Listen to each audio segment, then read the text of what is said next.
यांच्या संयुक्त विद्यमाने या 3 दिवसीय प्रवचनमालेचं हे 15वं वर्ष, 14 वर्ष आपण संपन्न केलेले आहेत. त्यामध्ये 10 वर्ष आपण पसायदान हा विषय श्रवण केला आहे आणि 4 वर्ष आपण हरिपाठ हा विषय श्रवण करत आहोत. आता आपण श्री गुरु चैतन्य महाराज देगलूरकर आणि प्रतिष्ठानचे अध्यक्ष माननीय श्री मधुकररावजी वैद्य आणि राजस्थानी सेवा समाज मंडळ माजलगावचे पदाधिकारी माननीय श्री ॲडव्होकेट सीतारामजी शर्मा यांना मी विनंती करेन की आपण प्रतिमा पूजन आणि दीप प्रज्वलन संपन्न करणार आहोत.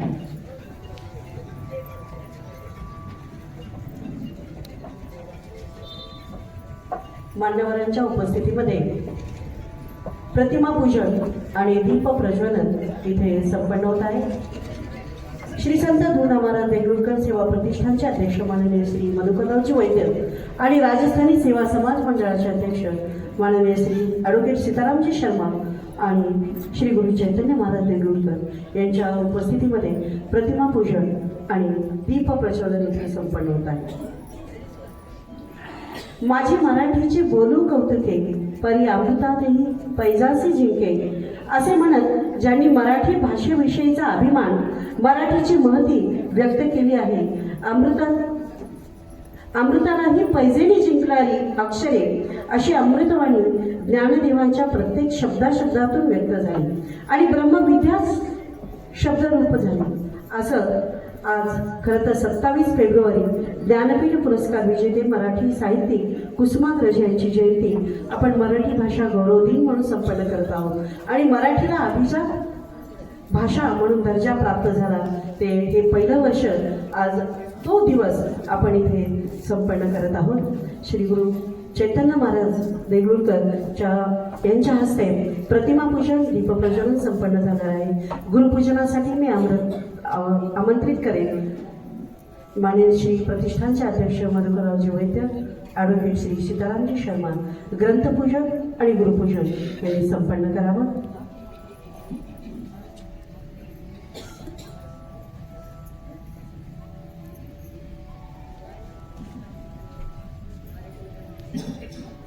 श्री संत दूना महाराज देगलूरकर सेवा प्रतिष्ठान माजलगाव आणि राजस्थानी सेवा समाज मंडळ माजलगाव यांच्या संयुक्त विद्यमाने 3 दिवसीय प्रवचनमाला ज्ञानेश्वर माऊलींचा हरिपाठ इथे आपण श्रवण करत आहोत. गुरुपूजन आणि ग्रंथपूजन इथे संपन्न होत आहे आणि लगेचच मी माल्यार्पणासाठी नावं घेणार आहे. त्या सर्व ज्येष्ठ श्रेष्ठ प्रतिष्ठित माजलगावमधील सर्व हरिभक्तांनी यायचं आहे आणि माल्यार्पण संपन्न करायचं आहे. सर्वप्रथम मी आमंत्रित करेन माझे आमदार माननीय श्री राधाकृष्ण अण्णा मोके पाटील यांना. त्यांनी व्यासपीठावर घेऊन माल्यार्पण करावं. त्यानंतर आमंत्रित करते माननीय श्री सदाशिवराव ठिगळे इथे उपस्थित असतील तर त्यांनीही माल्यार्पणासाठी व्यासपीठाकडे यायचं आहे. आपण त्वरित येणार आहोत जेणेकरून आपला वेळ आपल्याला कमी लागणार आहे आणि प्रवचनासाठी जास्त वेळ मिळणार आहे. नंतर इथे उपस्थित असलेले माननीय श्री बंधुशेठ रुद्रवार यांनाही मी आमंत्रित करते.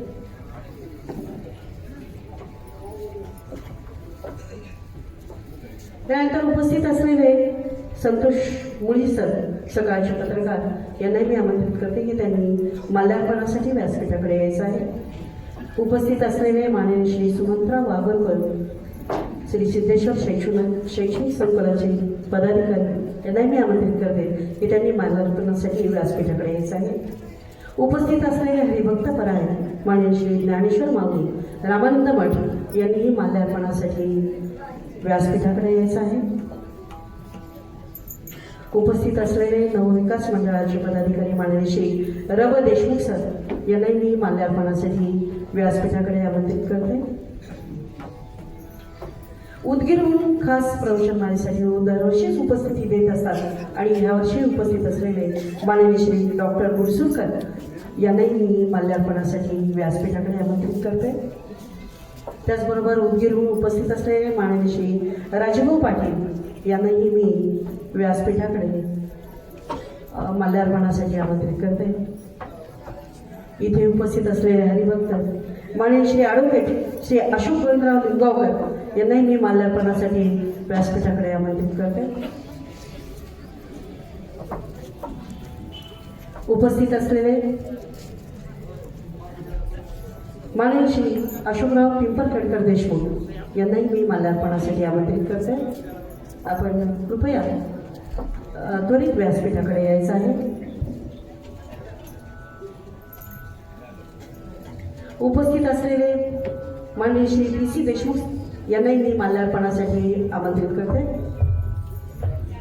उपस्थित असलेले हरिभक्त परायण उर्सके माऊली यांनाही मी माल्यार्पणासाठी आमंत्रित करते. आणि यानंतर अभंग सादर करतील श्री माजलगावचा भूमिपुत्र आणि वयाच्या 10व्या वर्षापासूनच या व्यासपीठावर आपली सेवा देत मोठा झालेला आणि आज पुण्यामध्ये स्वतःचं नाव करत असलेला, या देशभरात ज्यांचं नाव प्रसिद्ध होत आहे अशी एकही स्पर्धा राहिली नाही की जिथे त्यांनी बक्षीस घेतलं नाही. पहिला दुसरा नेहमी झालेला आपल्या माजलगावचा भूमिपुत्र सागर देशमुख यालाही मी विनंती करते की त्यांनी अभंग सादर करावा. त्याचबरोबर तबला वादक आकाश अभय देशमुख यांनी साथ संगत करत आहे. हार्मोनियमवर साथ संगत करत आहे कुणाल कुलकर्णी आणि टाळाची साथ देत आहेत आमचे दिगंबर महाराज.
पुंडलिक वरदाय विठ्ठल श्री ज्ञानदेव.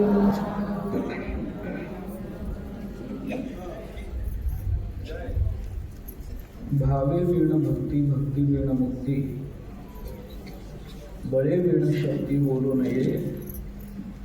कैसेनी दैवत प्रसन्न त्वरित, उगार आहे निवांत शिणसी वाया. सायास करीसी प्रपंच दिननेशी, हरीसी न भजसी कवण्या गुणे. ज्ञानदेव म्हणे हरी जप करणे, तुटेल धरणे प्रपंचाचे. हरिमुखे म्हणा, हरिमुखे म्हणा, पुण्याची गणना कोण करी. सेवा प्रतिष्ठान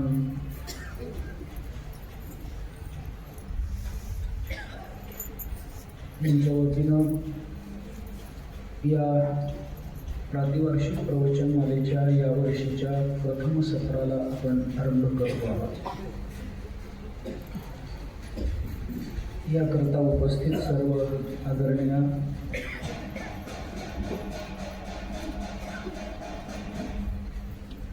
मंडळींना आपल्या सर्व श्रोत्यांच्या समोर नतमस्तक होतो.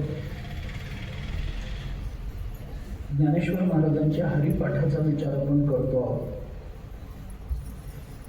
यावर्षी हरिपाठातला चौथा अभंग आहे. मागच्या वर्षी आपण तिसऱ्या अभंगाचा विचार केला. त्रिगुण आसार निर्गुण हे सार, सारासार विचार हरिपाठ. आणि यावेळेला चौथ्या अभंगाला आपण प्रारंभ करतो आहोत.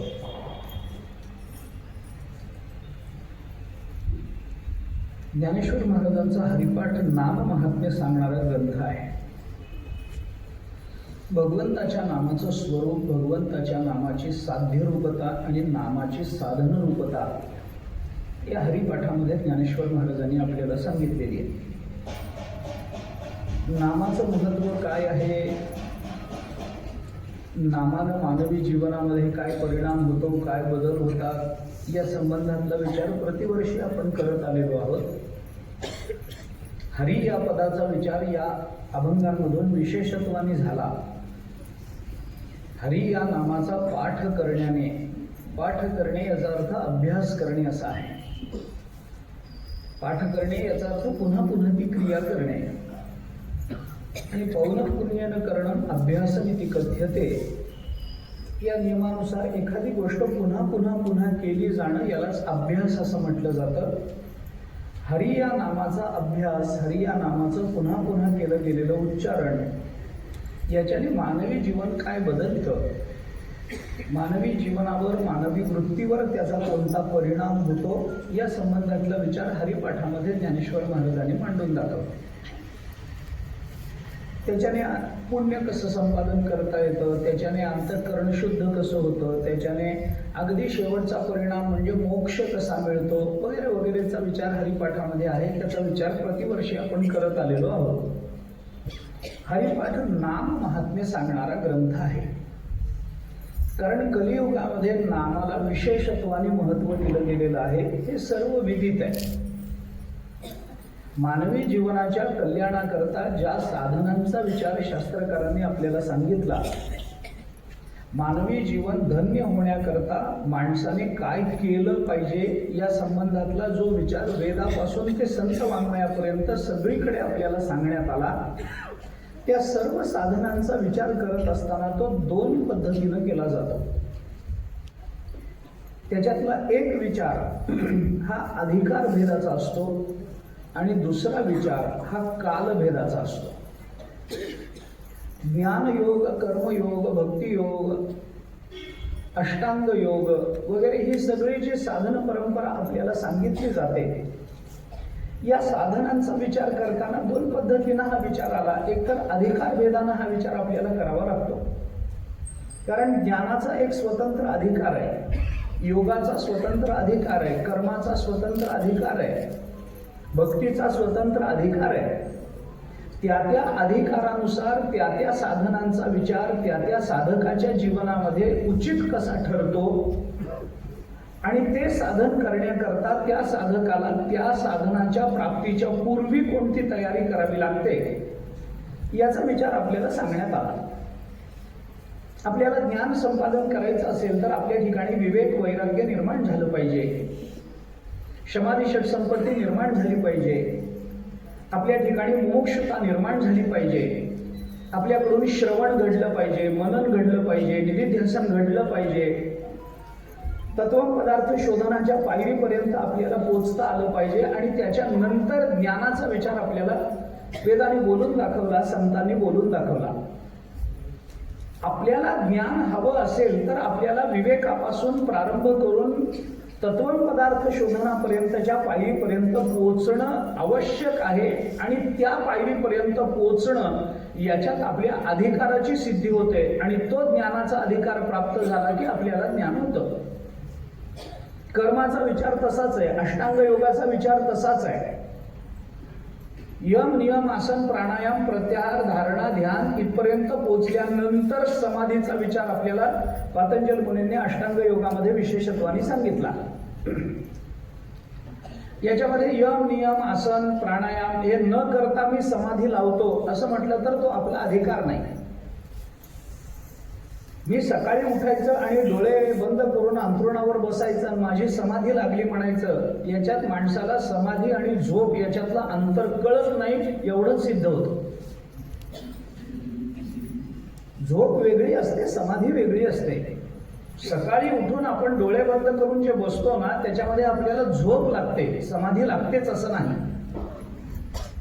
कारण समाधी लागण्याकरता आपण यमनियम काय केले, आसनशुद्धी काय केली, प्राणायाम कसा केला, तो सगर्भ केला का अगर्भ केला, तो नामासहित केला का नामरहित केला, आमच्या श्वासाच्या संबंधानं प्राणायामाचा विचार केला का फक्त श्वासोश्वास करणं याला आम्ही प्राणायाम म्हटलंय. प्रत्याहार म्हणजे काय, धारणा म्हणजे काय, ध्यान म्हणजे काय याचा विचार जर आम्हाला करता येत नसेल, याच्याकरता आवश्यक असणारा अभ्यास आणि वैराग्य याच्याने आम्हाला जर ते साधन सिद्ध करता येत नसेल तर आम्हाला समाधीचा अधिकार आहे, योगाचा अधिकार आहे असं म्हणता येत नाही. म्हणजे जी साधनं आम्हाला शास्त्रांनी सांगितलेली आहेत, तत्वज्ञानाने सांगितलेली आहेत, म्हणून मी म्हटलं वेदापासून ते संत वाङ्मयापर्यंत या सगळ्यांनी आपल्याला ज्या साधनांचा निर्देश करून दाखवला, जी साधनं आपल्याला सांगितली, त्या साधनांची साधनरूपता कशी सिद्ध करायची हा प्रश्न जरी वेगळा असला तरी त्या साधनांचा विचार करताना याच दोन पातळ्यांवर केला गेला. एक पातळी आहे अधिकाराची आणि दुसरी भूमिका आहे ती काळाची. हे जसं अधिकारानं सिद्ध करावं लागतं तसं भक्तीचाही अधिकार लागतो. भक्ती सगळ्यांकरता आहे मान्य आहे, पण सगळ्यांकरता असली आहे म्हणजे काय, रामकृष्ण हरी सगळ्यांना म्हणता येतं हे मान्यच आहे. ज्ञानाचा अधिकार आहे सगळ्यांनाच आहे, कर्माचा अधिकार आहे सगळ्यांनाच आहे. समाधी लावू नये, कुणी लावावी कुणी लावू नये, अरे कुणी लावावी, त्यांनी त्याच्याकरता प्रयत्न करावेत, आपला अधिकार सिद्ध करावा, समाधी लावून घ्यावी, काही बंधन नाही. तो अमकाच पाहिजे, तो असाच पाहिजे, तसाच पाहिजे, काही बंधन नाही. सुदैवाने आपल्याकडे परमार्थाचा जो विचार सांगितला ना त्याच्यामध्ये 5 वर्षाच्या ध्रुवापासून ते 1400 वर्षाच्या चांदेवारपर्यंत कुणी करावं हे काही बंधन नाही. पण त्याच्याकरता आपल्याला आपला अधिकार सिद्ध करता आला पाहिजे.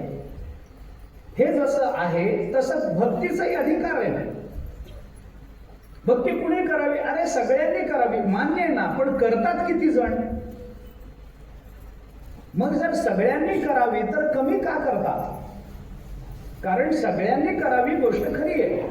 मनुष्य जात सकळ स्वभावताच भजनशील झाले असती केवळ माझ्या चिठाई ज्ञानेश्वरीमध्ये भगवंताने बोलून दाखवलं. सकळ मनुष्य जात भजनशील आहे मान्य आहे, पण या सकळ मनुष्य जातांपैकी खरी भक्ती करणारे किती असा जर प्रश्न विचारला तर आपल्याला फार संख्या सांगता येणार नाही, फार मोठी संख्या सांगता येणार नाही. अगदी बोटावर मोजता येतील एवढे भक्त आपल्याला दिसतील. म्हणून भक्ती करणं अवघड आहे अशातला भाग नाही, पण त्याच्याकरताही अधिकार लागतो एवढंच मला आता सांगायचं. किंवा थोडंसं स्पष्ट सांगायचं झालं तर राम म्हणणं ही अवघड गोष्ट नाही, पण पण राम म्हणण्याची बुद्धी होणं फार अवघड आहे. राम म्हणायला काय लागतं? काही लागत नाही. मरा मरा मरा म्हटलं तरी राम राम राम राम होतच. वालापोळ्याचं झालं ना, मरा मरा म्हटलं तरी राम राम होतं. राम म्हणणं ही अडचण नाहीये, स्वतःहून राम म्हणण्याची बुद्धी आपल्याला होणं इथं अडचण आहे. आमची ती तयारी होणं ही अडचण आहे. आणि मग पुढे जाऊन भक्तीची तो जाती ऐसी सर्वस्वासी मुकावे असं तुकोबाराय म्हणतात. त्या दृष्टीनं आपल्याला भक्तीचा तो अधिकार सिद्ध करण्याकरता जसं भक्तिशास्त्रांनी भक्तीची व्याख्या करताना आपल्याला अनन्य ममता विष्णू ममता प्रेम संगता भक्ती इत्युच्यते भीष्म प्रल्हाद उद्धव नारद येई अशा पद्धतीनं त्यांची उदाहरणं आपल्याला दिली. हा अधिकाराचा विचार आहे. साधनांचा विचार करताना अधिकार भेदानं विचार करा. सगळ्यांना सगळीच साधनं करता येतात असं नाही. सगळ्यांनाच कर्म मार्गाने जावं लागतं असं नाही. सगळ्यांनाच ज्ञान मार्गाने जाता येईल असं नाही. सगळ्यांचीच समाधी लागेल असं नाही. सगळ्यांनाच भक्ती करता येईल असं नाही. प्रत्येकाचा त्यात तो अधिकार आहे. प्रत्येकाचं त्याचे सामर्थ्य आहे. प्रत्येकाच्या मनोधारणा वेगळ्या असतात. प्रत्येकाच्या बुद्धीचं सामर्थ्य वेगळं असतं. प्रत्येकाची शारीरिक सबलता वेगळी असते. प्रत्येकाला तेवढं जमेलच असं नाही. कोणी कर्म मार्गाने जाईल, कोणी ज्ञान मार्गाने जाईल. ज्याचा जसा अधिकार असेल तसं तसं तो त्या मार्गाने जाईल. हा अधिकार भेदाने केलेला साधनेचा विचार आहे. आणि दुसरा जो विचार साधनेच्या संबंधामध्ये केला जातो तो कालाच्या संबंधाने. कोणत्या कालामध्ये कोणतं साधन करावं या संबंधात शास्त्र आपल्याला बोलतच ना. सगळ्याच काळामध्ये सगळीच साधनं सगळ्यांनाच करता येतील असं नसतं. म्हणून मग भागवताने 12 स्कंधामध्ये आपल्याला असं सांगितलं, कृते अध्यायते विष्णू त्रेतायाम यजतो मकै द्वापारे परिचर्यायाम कलौ तद हरिकीर्तनात. हे भागवताने आपल्याला परीक्षित राजाला उपदेश करताना भगवान शुकाचार्य हे बोलून दाखवतात. कलौ तद हरिकीर्तनात, कलियुगामध्ये भगवंताचं नामस्मरण हे साधन महत्वाचं. कृतयुगामध्ये भगवंताचं ध्यान, त्रेतायुगामध्ये यज्ञयाग, द्वापार युगामध्ये भगवंताची सेवा आणि कलियुगामध्ये भगवंताचं नाम. ही जी साधन भेदाने मांडलेली विचारशैली आहे ही कशा करता भेदात आली?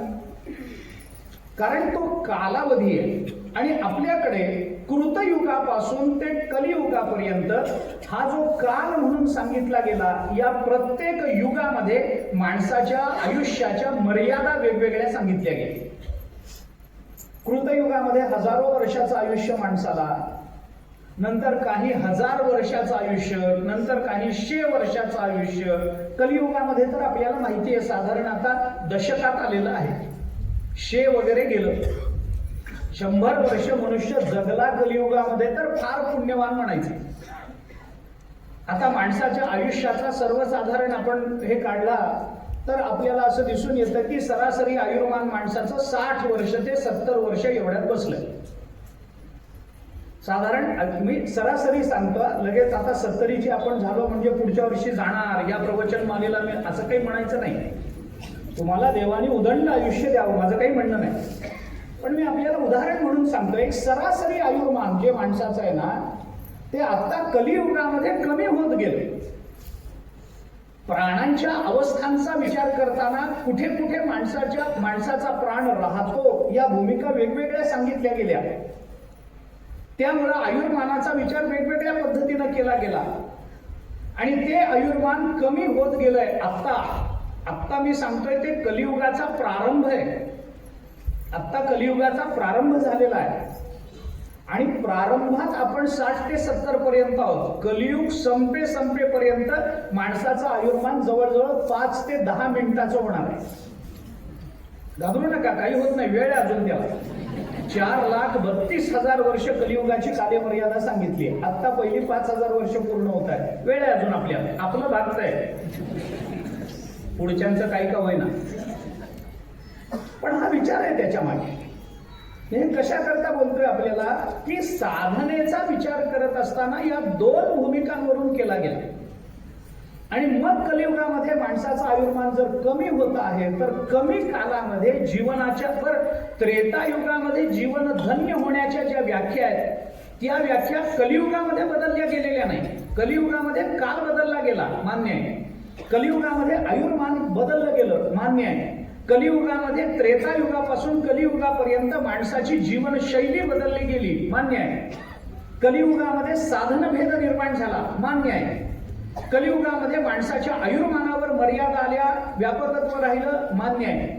पण कलियुगामध्ये जीवन धन्य होणं म्हणजे जी व्याख्या होती तीच व्याख्या कलियुगातही आहे.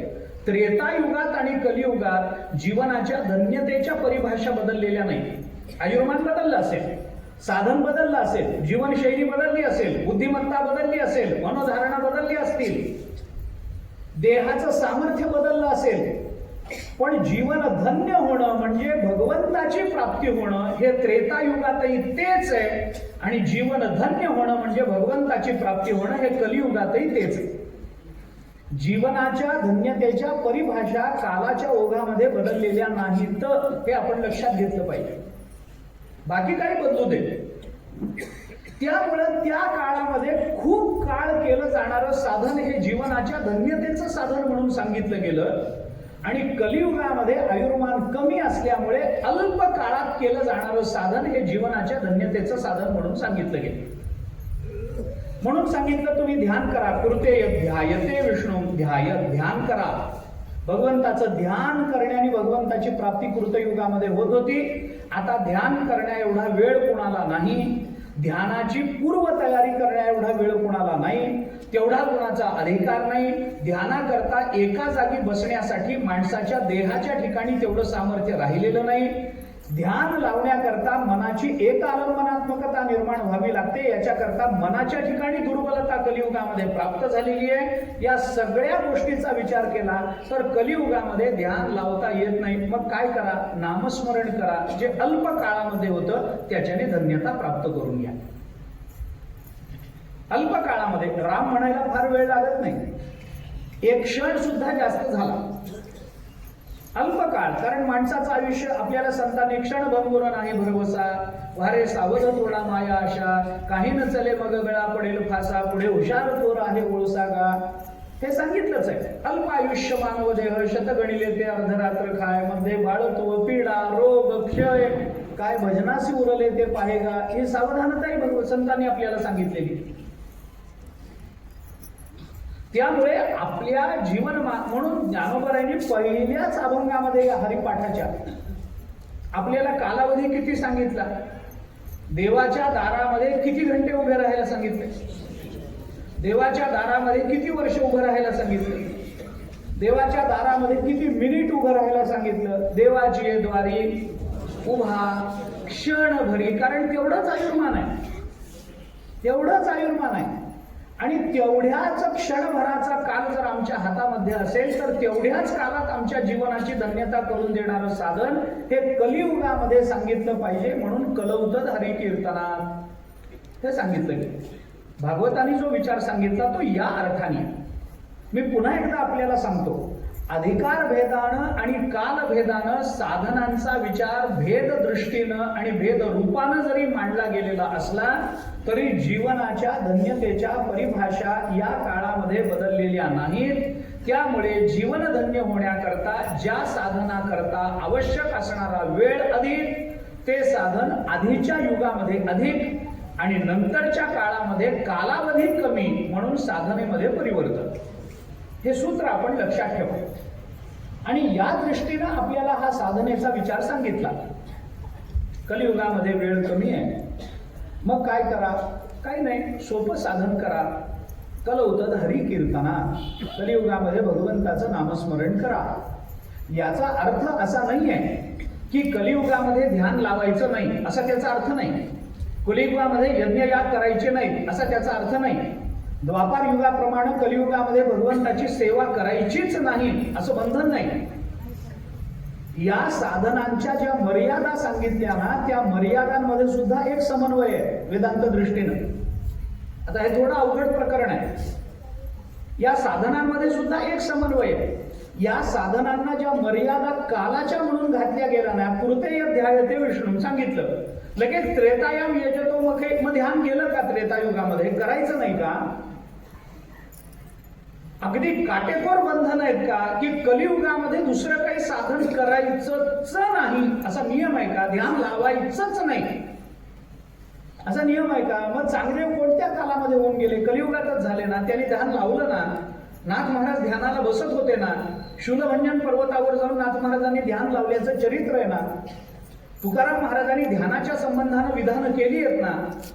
जर कलियुगामध्ये ध्यानाची आवश्यकता नसती तर ज्ञानोबारायांनी 6व्या अध्यायामध्ये योगाचा एवढा विचार सांगताना ध्यानाचा विचार कशा करता सांगितला असता? ज्याला इंग्रजीमध्ये वॉटर टाईट कंपार्टमेंट्स म्हणतात अशा पद्धतीनं काटेकोर अशा मर्यादा त्याला नाहीये. या साधनांचा सुद्धा एक समन्वय. कृतयुगामध्ये ध्यान करायचं आणि कलियुगामध्ये नाम घ्यायचं याचा अर्थ कृतयुगामध्ये नामस्मरण केलं गेलंच नाही असं नाही आहे आणि कलियुगामध्ये ध्यान लावायचंच नाहीये असं नाहीये.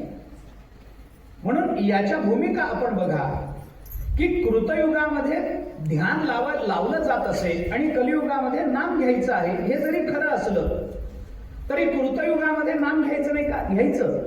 घेतलं गेलंय. नाम घेऊनही धन्य झालेले लोक त्याही काळामध्ये होते आणि ध्यान लावून आज धन्य होणारे लोक आजच्याही काळामध्ये आपल्याला दिसतात. मग हे काय आहे? असं का सांगितलं? त्याचं उत्तर त्याच्या समन्वयात आहे. कृतयुगामध्ये ध्यान लावा याचा आणि नाम घेऊ नका असं नाही. नाम चालतं पण ध्यानाला महत्व देऊन नाम घेतलं गेलं की ते कृतयुग झालं आणि नामाला महत्व देऊन ध्यान लावलं गेलं की तो कलियुग झाला. एवढाच मुद्दा आहे. मुद्दा इतकाच आहे.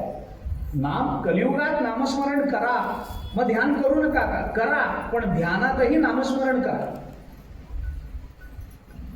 ध्यान लावताना सुद्धा नामयुक्त ध्यान लावा हा कलियुगाचा धर्म आहे. आणि नामस्मरण करायचं असेल तर ध्यानाला प्राधान्य द्या आणि नामस्मरण करा. असं नामस्मरण करा की ज्या नामस्मरणानं आमचं चित्त आमच्या आलंबनाशी एकरूप होऊन जाईल आणि आलंबनाची एकरूपता प्राप्त झाली की नामस्मरण बंद पडेल. ते झालं त्रेतायुग. ते झालं कृतयुग. या कृतयुगामध्ये ध्यानाला महत्व द्या. नाम दुय्यम राहील आणि कलियुगामध्ये नामाला महत्व द्या. तुमचं ध्यान दुय्यम राहील. तुमची सेवा दुय्यम राहील. तुमचे यज्ञ याग दुय्यम राहतील. यज्ञ करू नका कलियुगामध्ये असं कोणी सांगत नाही. यज्ञभूतांच्या पाळणा वेद कार्य कारणा पावावया उपासना ब्रह्मस्थानी प्रस्थान हे तुकोबाराय बोलून दाखवतात ना. म्हणून अधिकार भेदानं आणि काल भेदानं आपल्याला नामाचा विचार सांगितला. हरिपाठामध्ये ज्ञानेश्वर महाराजांनी या दोन्ही पद्धतीनं नामाचं महात्म्य आपल्या समोर ठेवलं. म्हणून द्वादश स्कंदामध्ये ज्या वेळेला या कालभेदाने हा विचार सांगितला तेव्हा कलौतधारी कीर्तनात हे जे सांगितलं गेलं याचं वर्णन करताना शुकाचार्यांनी परीक्षित राजाला पुढच्या श्लोकामध्ये असं सांगितलं की राजा कलेर दोष निधे राजन अस्ति एको महान गुणः कीर्तनादेव कृष्णस्य मुक्त संगः परम प्रजेत. शुकाचार्य बोलतात राजा ऐक परीक्षिती की या कलियुगामध्ये कलियुग अनंत दोषांनी युक्त आहे. कले दोष निधे राजन. राजन कले हे दोष निधे. कलियुग म्हणजे दोषांची खाण आहे. या कलियुगामध्ये अनेक दोष आपल्याला लागणार आहेत. आपण काही केलं तरी दोष लागणार.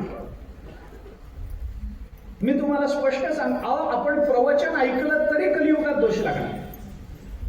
तुम्ही घाबरू नका. मी पुन्हा सांगतो आता लगेच लागतील असं नाही.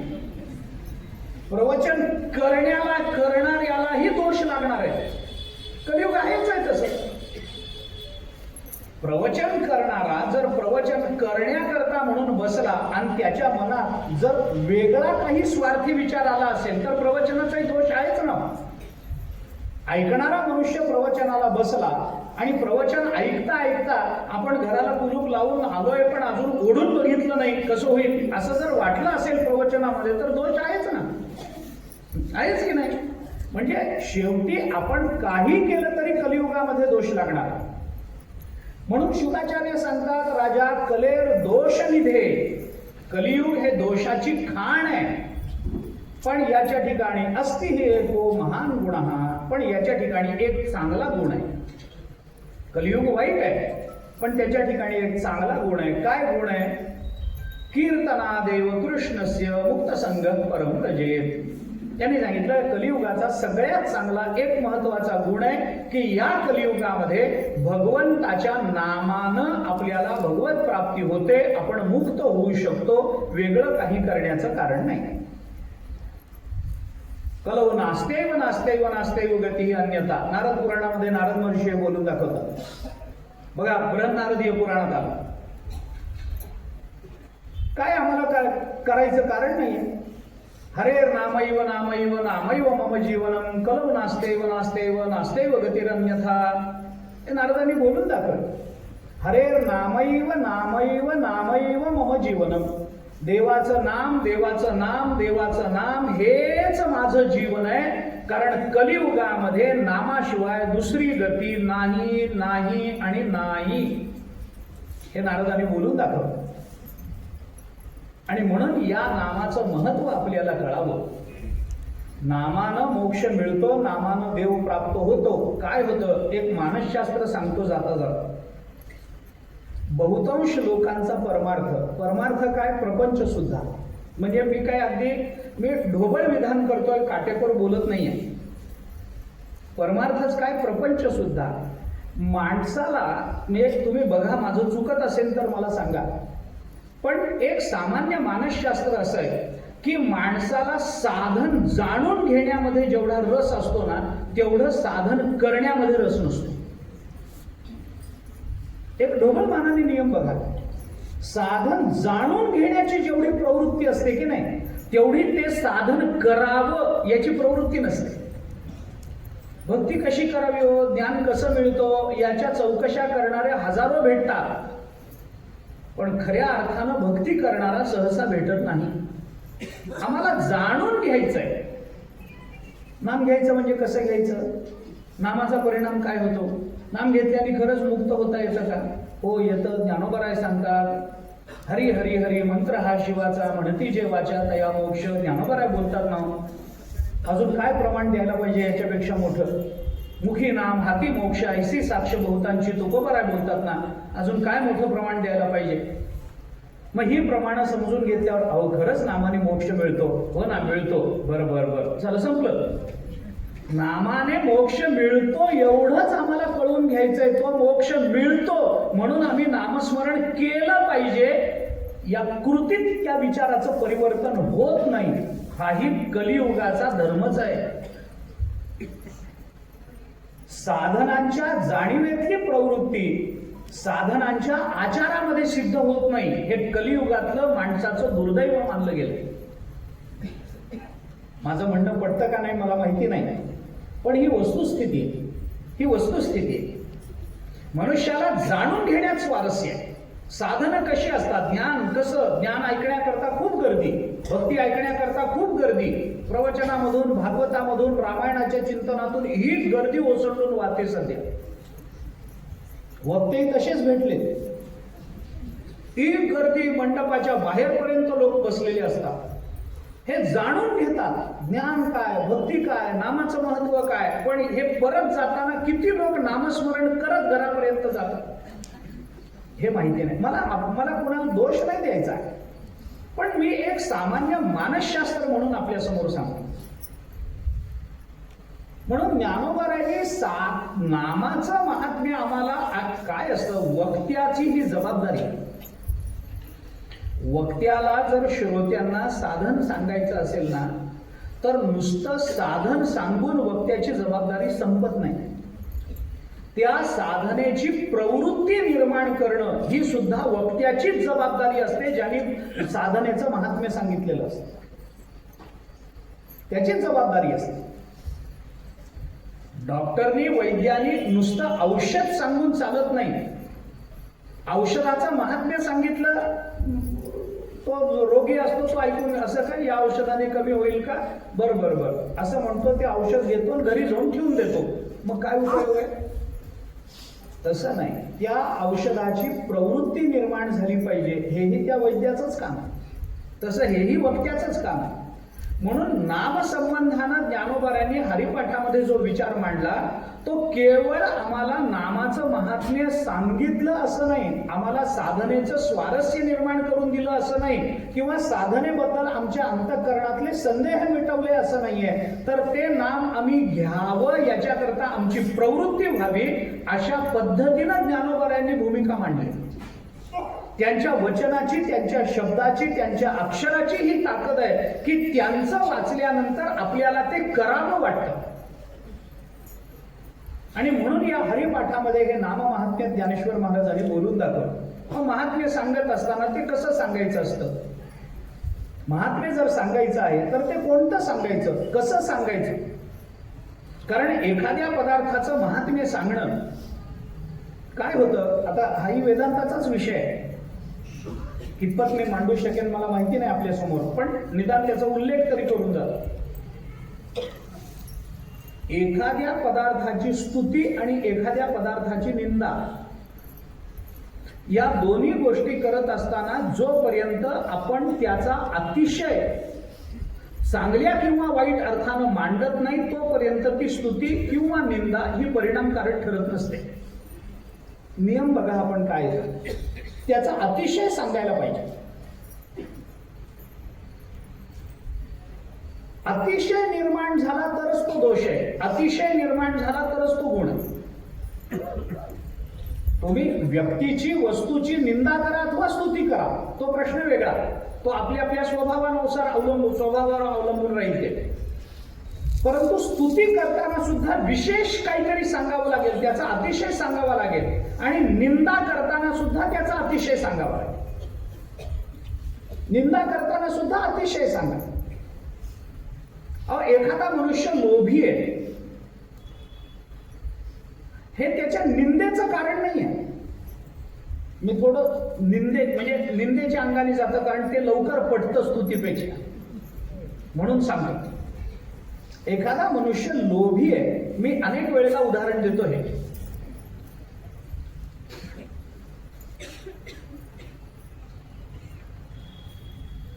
लोभी आहे हे निंदेला कारण नाही आहे. का नाही आहे?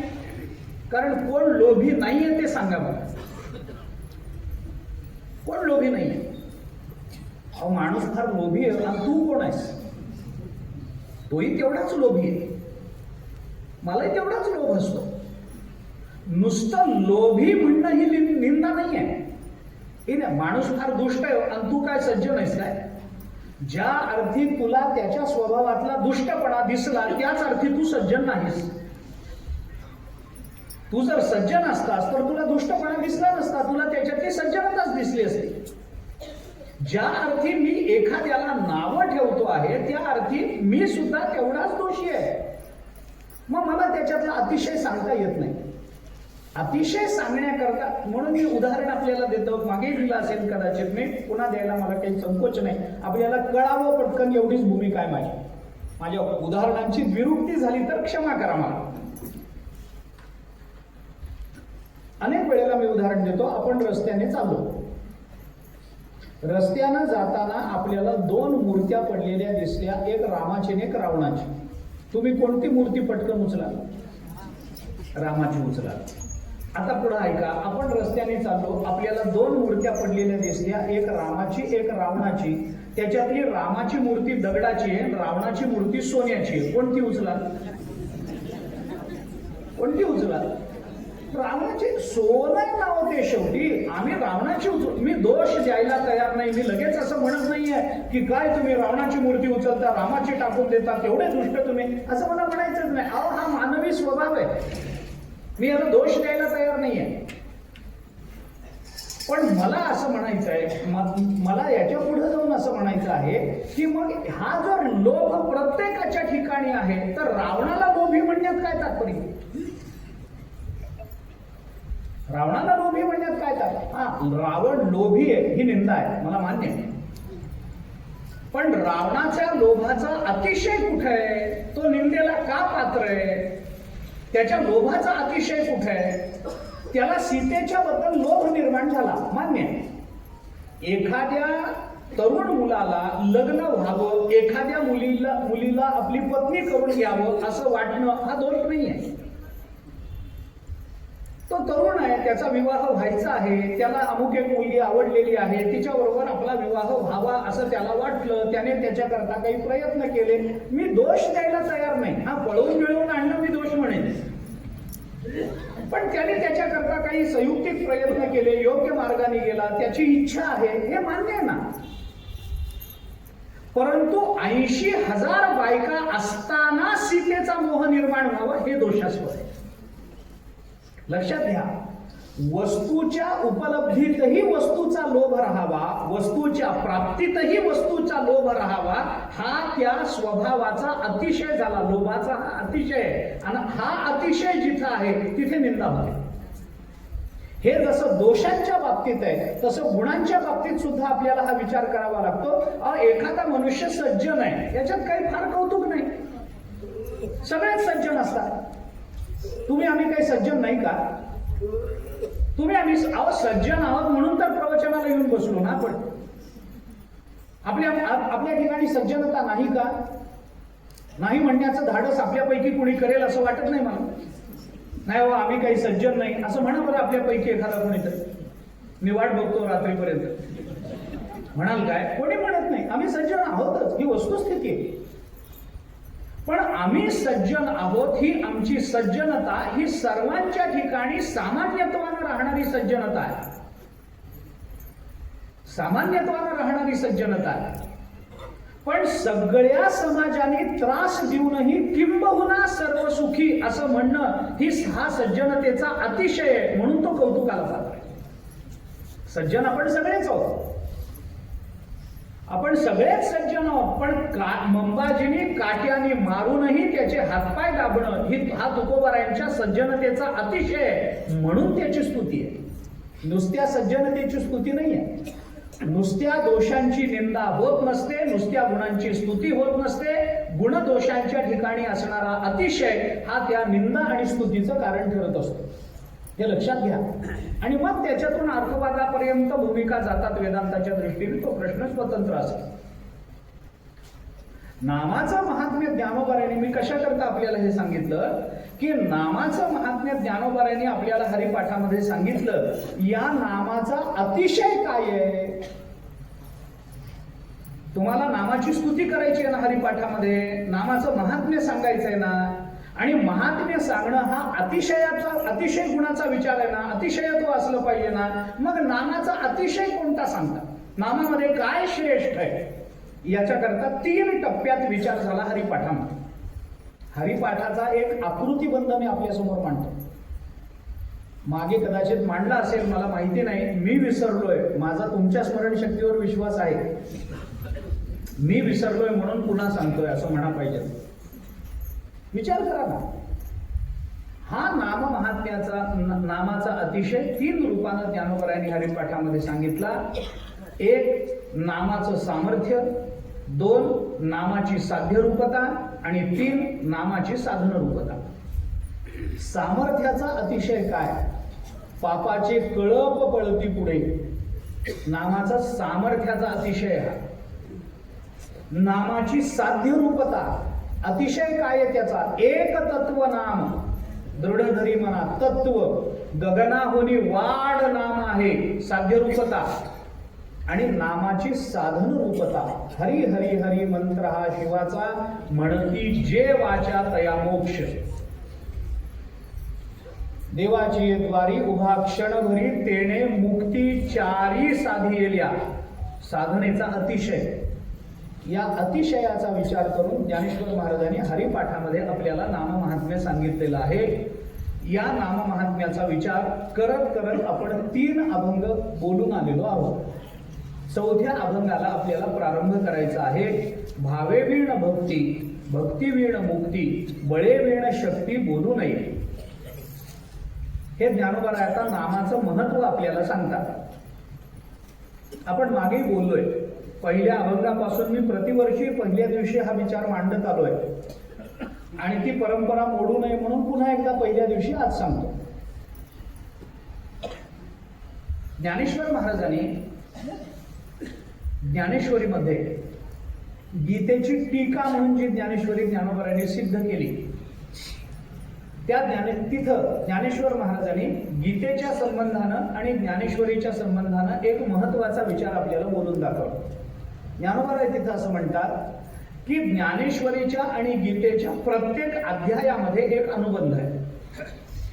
पहिला अध्याय झाला आणि त्याचा दुसऱ्या अध्यायाशी काहीच संबंध नाही असं होत नाही.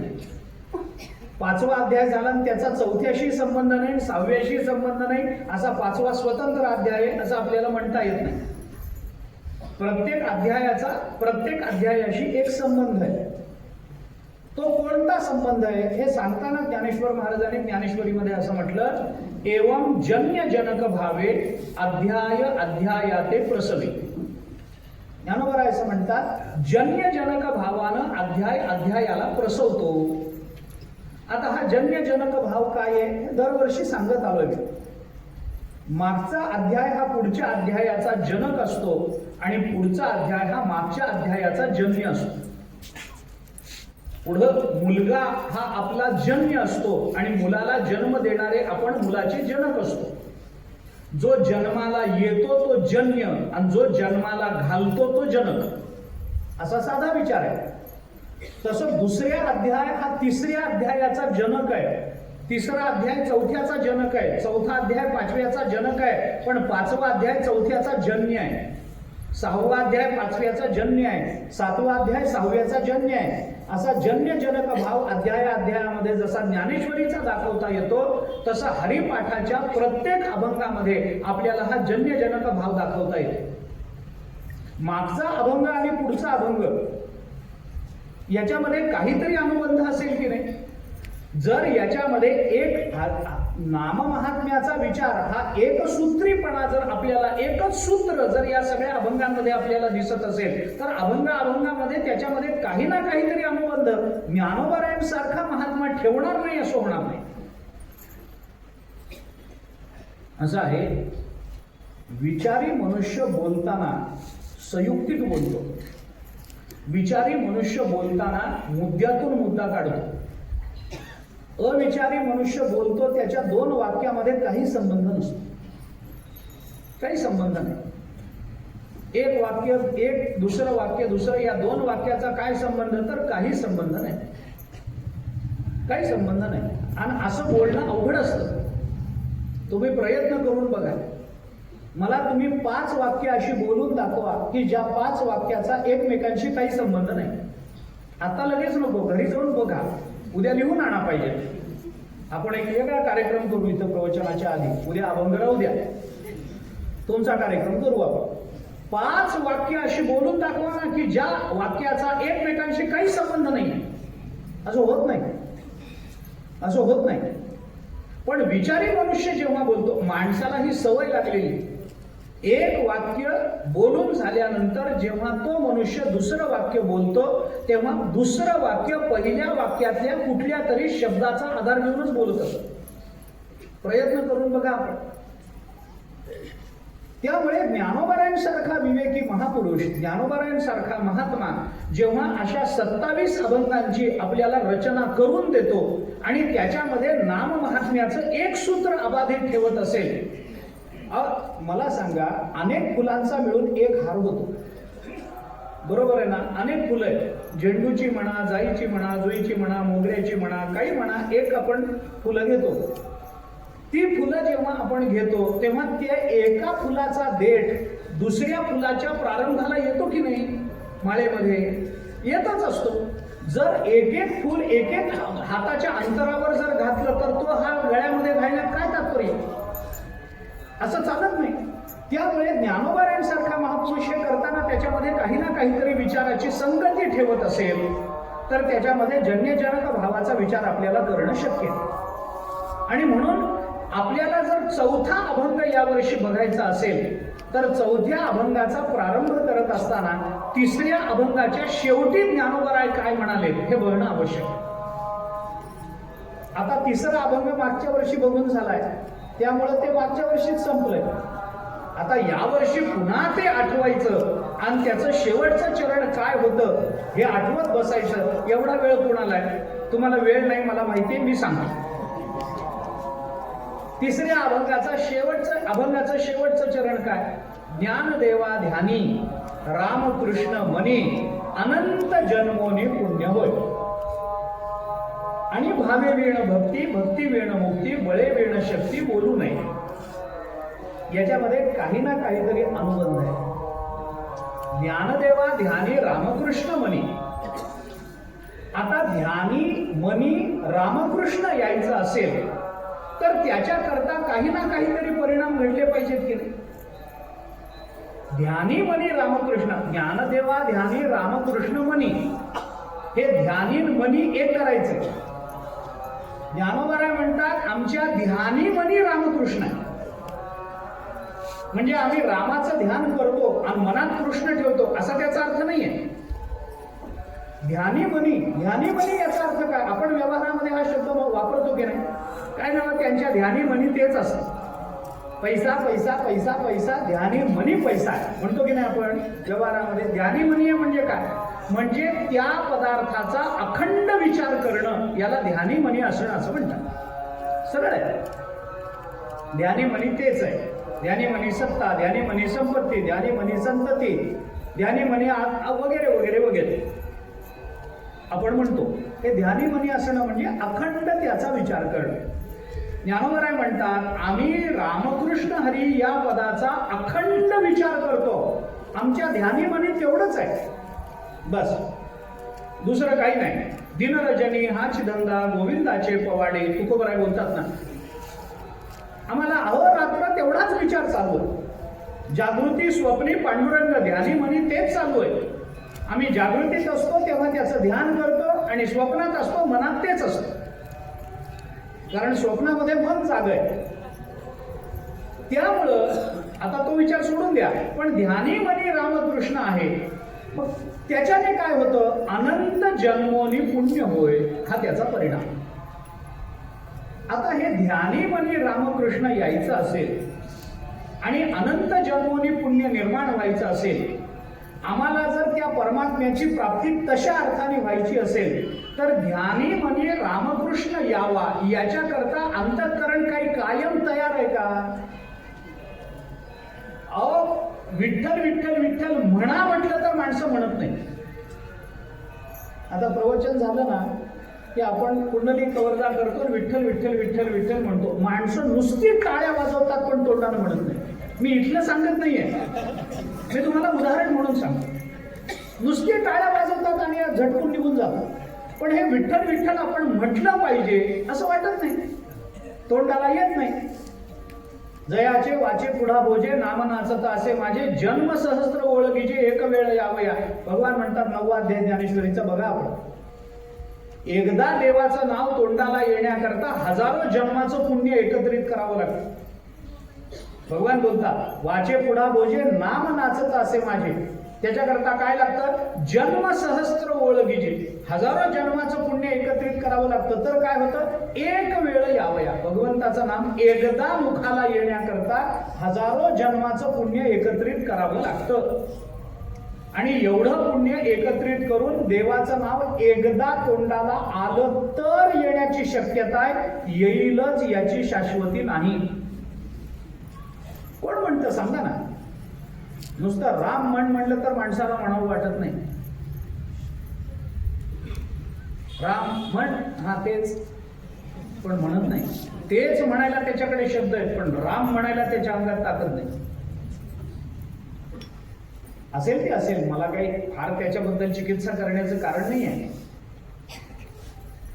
तिळे तिळे पुण्य साचा पडे, तरी हे बहुता जन्मे जोडे, नाम तुझे वाचेसी आतुडे, समागम घडे संतांचा. तिळा तिळानं पुण्य साठवावं लागतं आणि हे पुण्य आपल्याला कळत नाही. हे पुण्य आहे हे आपल्याला कळत नाही. ते शास्त्र तस्मात शास्त्रम प्रमाणंते कार्याकार्य व्यवस्थित. 16वे अध्याय. कार्याकार्य विवेकी शास्त्रेची करावी पारखी, अकृत्य ते पुढे लोकी वाळावे गा. 16व्या अध्यायाच्या शेवटी ज्ञानोबा बोलतात ऐशी कृत्याकृत्य व्यवस्था अनुष्ठावया पार्था शास्त्राची एक सर्वता प्रमाण तुझ. 17व्या अध्यायाचा प्रारंभ होतो. प्रमाण अनेक आहेत. मी का बोलतो आपल्याला हे लक्षात घ्या. भगवंताचं नाम मुखाला येणं ही अति अवघड गोष्ट आहे, मान्य आहे. त्याच्याकरता पुण्य संपादन करावं लागतं, मान्य आहे. पण हे नाम मुखाला यावं तेवढं पुण्य अनंत जन्मोनी पुण्य होय हे आमच्या जीवनामध्ये व्हायचं असेल तर नुसतं राम म्हणणं याच्याने पुण्य होईल.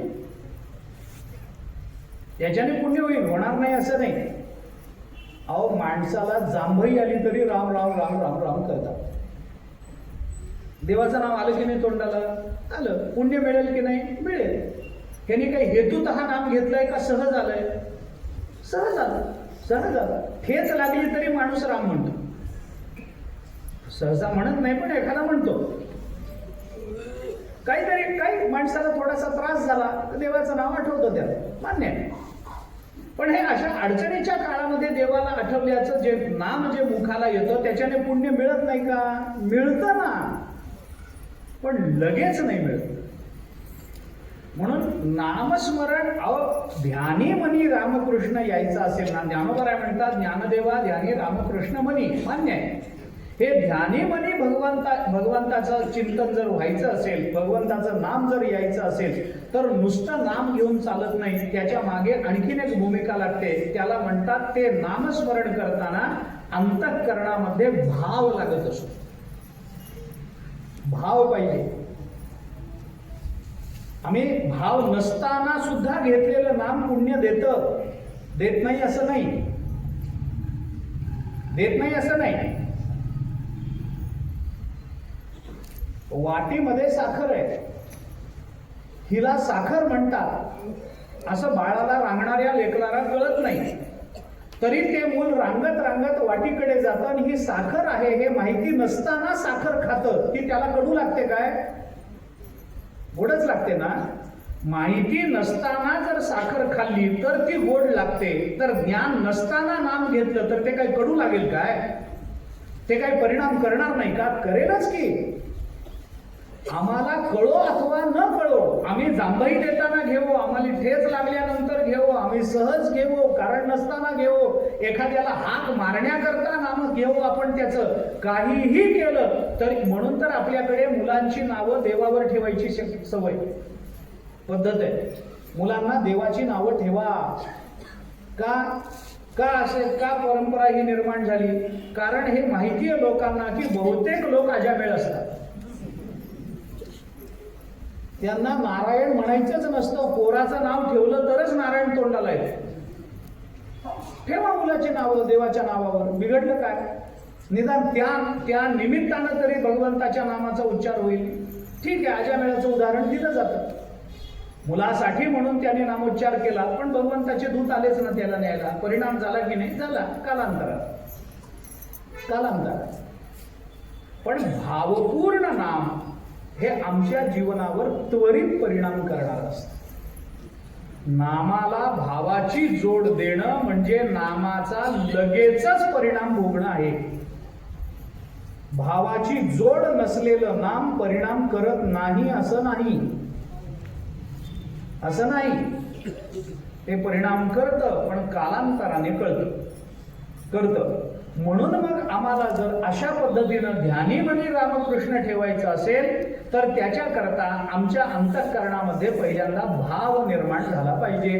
कारण भक्ती जर नसेल तर भक्ती विना कुठलंही साधन हे मानवी जीवनाला यथार्थता प्राप्त करून देत नाही. आता हा विषय स्वतंत्र आहे. बाकी तुम्ही साधनं कोणती करा, त्या साधनेला तुम्ही जोपर्यंत शास्त्र सांगतं म्हणून मी आपल्याला सांगतो, त्या साधनेला जर आपण नामाची जोड देत नसू तर ते साधन आमच्या जीवनामध्ये धन्यता निर्माण करणार नाही. हे लक्षात घ्या. त्याची प्रमाणं खूप आहेत. अनेक प्रमाणं त्या संबंधामध्ये आपल्याला देता येतील. ज्ञान पाहिजे ना? पाहिजे. भक्तीची जोड द्या. श्रद्धावान लभते ज्ञानम तत्पर संयतेंद्रिया. श्रद्धेची जोड दिल्याशिवाय ज्ञान नाही. कर्म करायचंय ना? भक्तीची जोड द्या.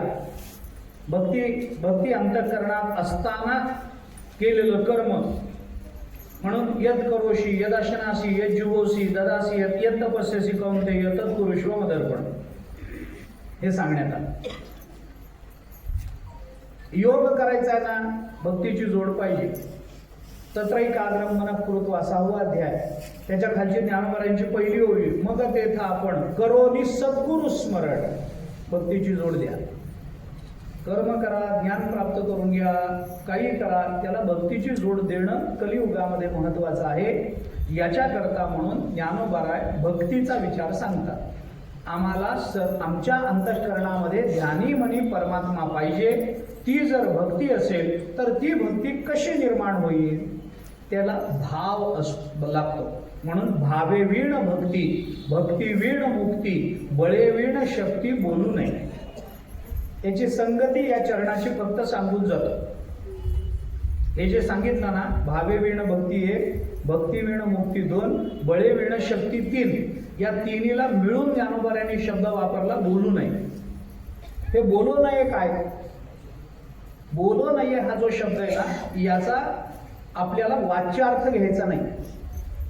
आता प्रवचन चालू आहे, एखादी सभा चालू आहे, त्याच्यामध्ये कुणीतरी बोललं की माणूस काय ओ बोलू नका म्हणतो की नाही? बोलू नका, शांत राहा, बोलू नका म्हणतो की नाही? म्हणतो. शांत असं काहीतरी शांत चालू आहे, कुणीतरी बोललं बोलू नका असं म्हणावं लागतं. हे बोलू नका म्हणणं हा वाच्यार्थ झाला. पण इथं जे ज्ञानोबराय बोलू नका म्हणून आपल्याला सांगतात ना, हे वाच्यार्थानं घ्यायचं नाही आहे. याचा अर्थ जरा वेगळा आहे. हे लक्षणेने आपल्याला याचा विचार करावा लागणार. थोडासा विचार सांगतो या संबंधातला. मला यायचंय त्याच पदाकडे, भावे वीण भक्ती हेच सांगायचंय. पण पहिल्यांदा या चरणाचा अनुबंध काय आहे, अंतरंग, तेवढा सांगतो आपल्याला. भावे वीण भक्ती, भक्ती वीण मुक्ती, बळे वीण शक्ती बोलू नये. म्हणजे काय? याचा अर्थ असा, भावे वीण भक्ती बोलू नये, भक्ती वीण मुक्ती बोलू नये, आणि बळे वीण शक्ती बोलू नये. तिन्ही ठिकाणी बोलू नये लावायचं आपल्याला. तिन्ही ठिकाणी लावायचं. मग हे बोलू नये काय? ते काल्याच्या प्रसंगामध्ये तुकोबारांनी सांगितलं, हळूहळू चाला, कोणी कोणाशी न बोला, बोलू नका. आता हे बोलू नका म्हणजे काय आहे, याचा विचार स्वतंत्र आहे. बोलण्याने काय होतं? बोलण्याने शब्द निर्माण होतो. आता ते वेदांताचा विचार आहे त्या संबंधामध्ये. वाचारंभणम विकारो नामधेय मृत्तिका इत्येव सत्यम असं म्हटलंय. श्वेतकेतूच्या संबंधामध्ये उद्दालकांनी केलेलं चिंतन आहे. सगळा विचार सांगायचा नाही मला, परंतु वाचारंभणम विकारो नामधेय मृत्तिका इत्येव, वाचारंभणम हे पद बघा. सगळं वाणीवर अवलंबून आहे, शब्दावर अवलंबून आहे असं वेदांताचं मत आहे. असो, आता ते बोलत नाही मी आपल्याला. पण हे बोलू नये काय? भावे वीण भक्ती बोलू नये, भक्ती वीण मुक्ती बोलू नये, बळे वीण शक्ती बोलू नये. बोलू नका म्हणजे शब्दाचा उच्चार करू नका. शब्दाचा उच्चार माणसाच्या अंतःकरणाला विभक्त करत असतो. मनुष्य बोलायला लागला की त्याचं चित्त एकाकार कधीच होत नाही. बोलणं आणि चित्ताची एकाकारता या दोन गोष्टी कधी एका केंद्रात येत नाही. जेव्हा मनुष्य बोलायला लागतो ना, तेव्हा त्याचं चित्त एकाकार होत नाही. त्याचं चित्त विविध विषयाकडे जात राहतं. कारण माणसाच्या चित्ताला वेगवेगळ्या विषयाची आलंबन देण्याचं कार्य हे माणसाचे शब्द करतात, माणसाची वाणी करते. आपण शांत बसलेलो आहोत आणि एकदम कुणीतरी आपल्या शेजारी काहीतरी आवाज झाला, कुणीतरी बोललं, आपलं चित्त एकदम विचलित होतं की नाही? कशाने झालं? शब्दाने झालं. शब्दाने झालं. म्हणून ते आता त्या ST मध्ये ते आत एक अशी पाटी चिकटवलेली असते, ड्रायव्हिंग करते वेळी ड्रायव्हरने कोणाशीही बोलू नये असतं ना, असं लिहिलेलं असतं ना. ड्रायव्हिंग करते वेळी ड्रायव्हरने कोणाशीही बोलू नये. का बोलू नये? कारण त्याचं लक्ष रस्त्याकडे हवं, त्याचं लक्ष येणाऱ्या जाणाऱ्या वाहनांकडे असावं. तो जर बोलायला लागला, ड्रायव्हिंग करताना ड्रायव्हर जर मागे वळून कुणाशी बोलायला लागला, तर गाडीत बसलेले सगळे न बोलण्याच्या अवस्थेत जातील की नाही? होईल की नाही असं, अपघात होईल की नाही, होईल, याच्याकरता त्यांनी बोलू नये. कारण बोलण्याने चित्ताची एकाकारता भंग पावत असते. चित्ताच्या एका अवलंबनात्मकतेतला सगळ्यात मोठा प्रतिबंध शब्द हा असतो.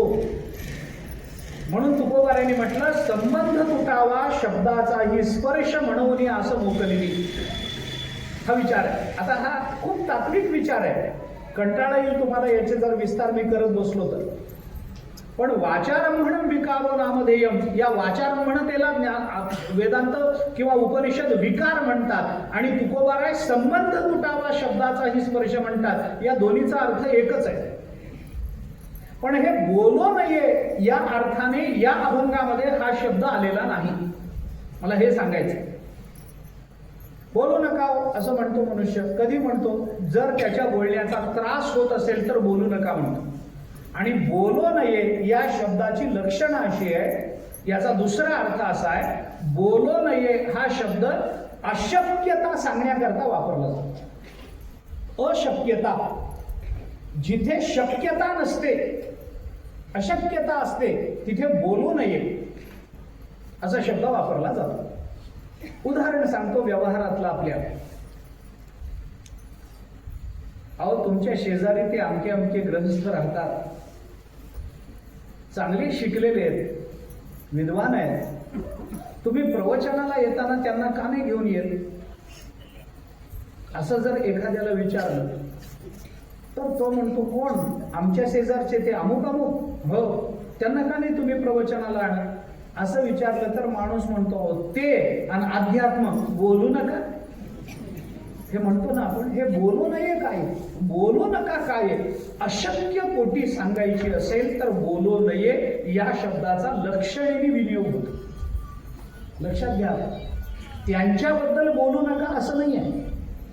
ते आणि प्रवचन, ते आणि अध्यात्म, ते आणि ज्ञानेश्वरी, ते आणि देव, ते आणि नामस्मरण बोलू नका हो त्यांच्याबाबत. म्हणजे काय? म्हणजे नामस्मरणाचा त्यांचा कोणताही संबंध नाही, ते अध्यात्म करणं शक्य नाही. हे अशक्य कोटीत सांगायची असेल तर बोलू नये असं मनुष्य बोलतो. त्याबद्दल बोलू नका असं म्हणतो ना आपण, त्या अर्थाने इथे आपल्याला हे बोलायचं. त्या अर्थाने बोलू नये हा शब्द लक्षणेने घ्यायचा. भावे वेण भक्ती बोलू नये म्हणजे भक्ती हवी असेल तर भाव असलाच पाहिजे.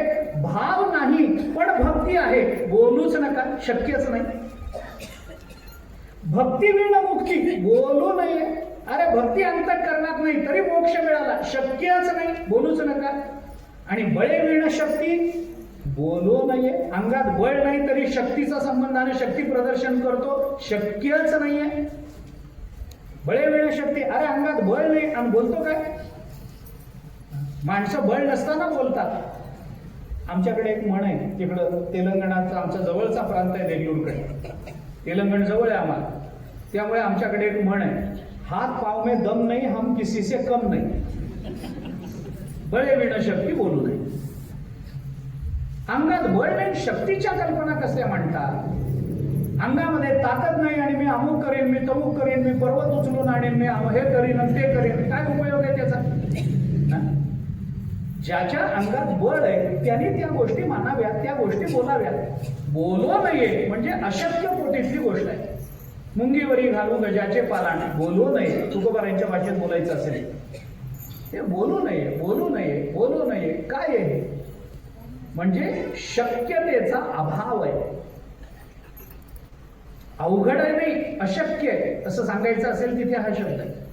अवघड असेल तरी कोणी बोलू नये म्हणत नाही, अशक्य असेल तरच बोलू नये म्हणतात. भावे वेण भक्ती बोलू नका. भक्तीशिवाय मुक्ती बोलूच नका. अंतःकरणामध्ये भक्ती न ठेवता तुम्ही परस्पर मोक्ष मिळवण्याचा विचार करत असाल तर बोलू नका, होणार नाही असं. श्रद्धावान लभते ज्ञानम, आता आपण बोलून आलो. 4थ्या अध्यायात गीतेचा विचार आहे, त्याच्या खालचं ज्ञानोबरायांचं व्याख्यान वाचून बघा आपण. मला आता तो विषय सांगायचा नाही. तिथल्या श्रद्धा शब्दाचा अर्थ काय करायचा, अमुक काय तमुक काय हे सगळं. पण तुम्ही भक्ती केल्याशिवाय तुम्हाला ज्ञान संपादन करता येणार नाही. तद्विधी प्रणिपातेन परिप्रश्नेन सेवया उपदेक्षन्ति ते ज्ञानम ज्ञानेनस्तत्वदर्शिना. हे जे गीता बोलते ना त्याच्यामध्ये तद्विधी प्रणिपातेन, पहिल्यांदा प्रणिपात सांगितला भक्ती, पहिल्यांदा भक्ती करा. ते ज्ञान पैगा बरवे जरी मनी आती आणावे तरी संताया भजावे. भक्ती सर्वस्वेसी, आधी संतांना भजा. भज सेवायाम, सेवा करा. तेथ सेवा हा ज्ञानाचा गुरुठा, तेथ सेवा हा दारवंठा. तो स्वाधीन करी सुभटावळ बोली वगैरे वगैरे. आम्हाला भक्ती केल्याशिवाय मोक्ष मिळणार नाही कलियुगामध्ये.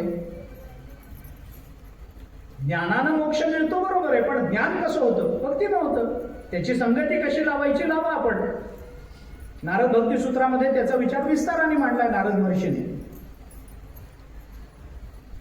भक्तीनं ज्ञान ताब्यात येतं. पुढे भक्तीने धरिले हाती, मागे ज्ञान वैराग्य धर्म येते. तुकोबरा बोलतात.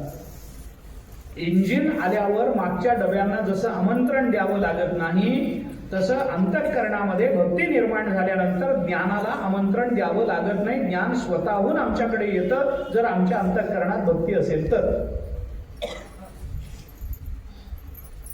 विवेक चूडामणीमध्ये जगद्गुरु शंकराचार्याने ही भूमिका बोलून दाखवली. मोक्ष कारण सामग्र्याम भक्तिरेव गरीयसी स्वस्वरूपानुसंधानम भक्तिरित्यभिधीयते. आचार्य बोलतात मोक्ष कारण सामग्र्या, मोक्ष प्राप्ती करता जी जी सामग्री सांगितली जाते त्याच्यामध्ये भक्तिरेव गरीयसी, सगळ्यात श्रेष्ठ जर काही असेल तर ती भक्ती आहे. भक्तीनंच आपल्याला मोक्ष मिळेल. आता प्रमाण देऊन आलो आपण. म्हणती जे वाचा तया मोक्ष, मुखे नाम हाती मोक्ष वगैरे वगैरे पुष्कळ प्रमाण देता येते. म्हणून मोक्षाला नाकारून भक्तीची याचना करणारे संत ज्या वेळेला आपल्याला ती भाषा बोलून दाखवताना दिसतात त्यावेळेला आश्चर्य वाटतं. मोक्ष नको आम्हाला. न मोक्षस्य आकांक्षा भवविभवांच्या पिचनमे न विज्ञानापेक्षा शशिमुखी सुखेच्छा पिन पुनः अतस्त्वाम संयाचे जननी जननम यातु मम वै मृडाणी रुद्राणी शिव शिव भवानी इति जपतः.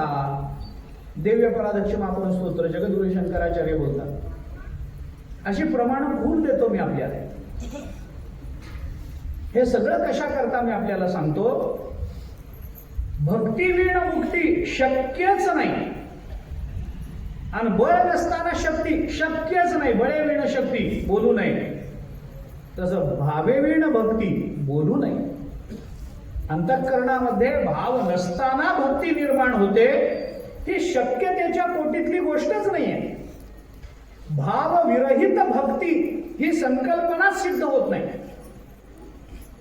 अहो मला सांगा, प्राण विरहित जीव तुम्हाला मान्य होतं का सांगा बरं. प्राण विरहित जीव मान्य आहे का? प्राण विरहित, हा प्राण नसेल तर त्याला प्रेत म्हणता येतं, शव म्हणता येतं, पण जीव नाही म्हणता येत. बरोबर आहे की नाही? प्राण नाही पण जीव आहे, असं कसं होईल? जीव म्हटलं की त्याच्या ठिकाणी प्राण आला, जीव म्हटलं की त्याच्या ठिकाणी चेतनता आली, जीव म्हटलं आता हे सगळंच आलं त्याच्यामध्ये. हे काहीच नाही आणि तरी तो जीव आहे, असं कसं होईल? ज्ञानोबांनी गोड उदाहरण दिलं. मनुष्य दिसायला अतिशय देखणा आहे, फार चांगला, गुणही फार चांगले, दिसायलाही चांगला, संपत्ती खूप आहे, अतोनात संपत्ती आहे, सगळं चांगलं आहे, सगळं चांगलं आहे. एका मुलीला बघायला स्थळ आणलं. मुलगा कसा आहे? अतिशय देखणा आहे. कर्तृत्व काय? अफाट कर्तृत्व. बर, संपत्ती किती आहे? फार. 10 पिढ्या जागेवर बसून खातील एवढी संपत्ती, एवढा श्रीमंत आहे. अहो एवढे गुण सांगता मुलाच्या ठिकाणी एखादा दोष असेल ना? आहे ना? काय दोष आहे? फक्त त्याच्यामध्ये प्राण नाही. आणि मग कोण लग्न करेल? हे सगळं चांगलं आहे पण त्याच्यामध्ये प्राण नाही. प्राण विरहित जीवाची कल्पना कराल का तुम्ही? जसा प्राण विरहित जीव असू शकत नाही तसं भाव विरहित भक्ती असू शकत नाही. अरे भाव हा भक्तीचा प्राण आहे. भावेवीण देव नकळे निस्संदेह गुरुवीण अनुभव कैसा कळे. पुढे येणारच आहे आपल्याला, 5व्या अभंगात आहेच आहे की नाही? म्हणजे भाव नसेल आणि भक्ती असेल अशी शक्यता नसते. प्राण नाही पण तो जीव आहे अशी शक्यता नसते. देह नाही पण तो जीव आहे अशी शक्यता नसते. एखाद्याला अहो बाकी सगळं चांगलं आहे, फक्त त्याला देह नाही असं होत नाही. स्थूल देह नाही, सूक्ष्म देह आहे वगैरे वगैरे बाकीचा विचार मांडता येईल. पण सामान्यत्वानं विचार आपल्याला करायचा झाला, डोळ्याला दिसणाऱ्या जीवाचा विचार करायचा झाला तर हे मानावं लागतं. आणि म्हणून ज्ञानोबाराय आपल्याला हे सांगतात की भावेवीण भक्ती बोलू नये. आता भावाशिवाय भक्ती बोलू नये असं तुम्ही म्हणता. भाव आणि भक्ती यांचा जन्यजनक भावसंबंध. भाव हा जनक आहे भक्तीचा आणि भक्ती ही भावापासून निर्माण होते. अंतःकरणामध्ये पहिल्यांदा भाव निर्माण व्हावा लागतो आणि तो भाव म्हणून आपण अनेक वेळेला मागे बोललो असो कदाचित, पण पहिल्यांदा भाव निर्माण व्हावा लागतो. आता हा भाव म्हणजे काय आहे, भाव कशाला म्हणतात याचा विचार आहे. परमात्मा भावाचा भुकेला आहे. एकी भक्ती मी जाणे साने त्वरण म्हणे आम्ही भावाचे पाहुणे भलते. या 9व्या अध्यायात भगवान बोलून दाखवतात आम्ही भावाचे पाहुणे, आम्हाला भाव कळतो. काही न लगे एक भावची कारण. तुकोबारा बोलतात भाव असला की सगळं झालं. भाव पाहिजे, भाव पाहिजे, भाव पाहिजे. त्यांचा चांगला भाव आहे म्हणजे काय आहे, हा कोणता भाव आहे, भक्ती करता आवश्यक असणारा भाव कोणता, या संबंधातला विचार ज्ञानोबा इथे करतात. भक्तीला जन्म देणारा भाव वेगळा. भक्ती कशाने निर्माण होते, कसा भाव कशाला म्हणतात. उज्ज्वल नीलमणी नावाचा एक ग्रंथ आहे जीव गोस्वामींचा. भक्तिशास्त्रामध्ये या ग्रंथाला फार महत्व आहे. त्या उज्ज्वल नीलमणीमध्ये वचन असं आलं, प्रेमणस्तु प्रथमावस्था भाव इत्युच्यते बुधैही, असं एक वचन आलं. प्रेमाच्या पहिल्या अवस्थेला भाव असं म्हणतात. आमच्या अंतःकरणामध्ये भाव निर्माण झाला पाहिजे. भाव असेल तर भक्ती निर्माण होते, कारण भावच भक्तीमध्ये परिणत होत असतो. आता याची उदाहरणं याच्याकरता दिली जाणारी प्रमाणं अनेक आहेत. देवापाशी नाही भाव भक्ती वरी वरी वाव, समर्पिला जीव नाही तो हा व्यभिचार. तुकोबाराय म्हणतात. फार गोड चिंतन केलंय तुकोबाराय. अहो अंतःकरणात भाव नाही, देवापाशी नाही भाव, आणि वर वर भक्ती दाखवतो. देवाला काय जातो, फुलं काय वाहतो, हार काय घालतो, पेढ्याचा नैवेद्य काय दाखवतो, अमुक करतो तमुक करतो, मी या वेळेला या देवळात असणार म्हणजे असणारच, वर भक्ती दाखवतो. कपाळाला गंध काय लावेल, अमुक काय करेल, तमुक काय करेल, गळ्यामध्ये माळा काय घालेल, हे सगळं चालतं. पण अंतःकरणामध्ये भाव नाही. देवापाशी नाही भाव, भक्ती वरी वरी वाव नाही, समर्पिला जीव नाही. जर एवढं करू नये, आमच्या जीवाचं समर्पण जर आम्ही केलं नसेल तर नाही तो हा व्यभिचार. तुकोबाराय म्हणतात मग ही भक्ती नाही आहे, हा देवाबरोबर केलेला व्यभिचार आहे, हा दोष आहे. आम्हाला हे चालणार नाही. परमात्म्याला अशी भक्ती चालत नाही ज्या भक्तीला भावभूमिका नाही.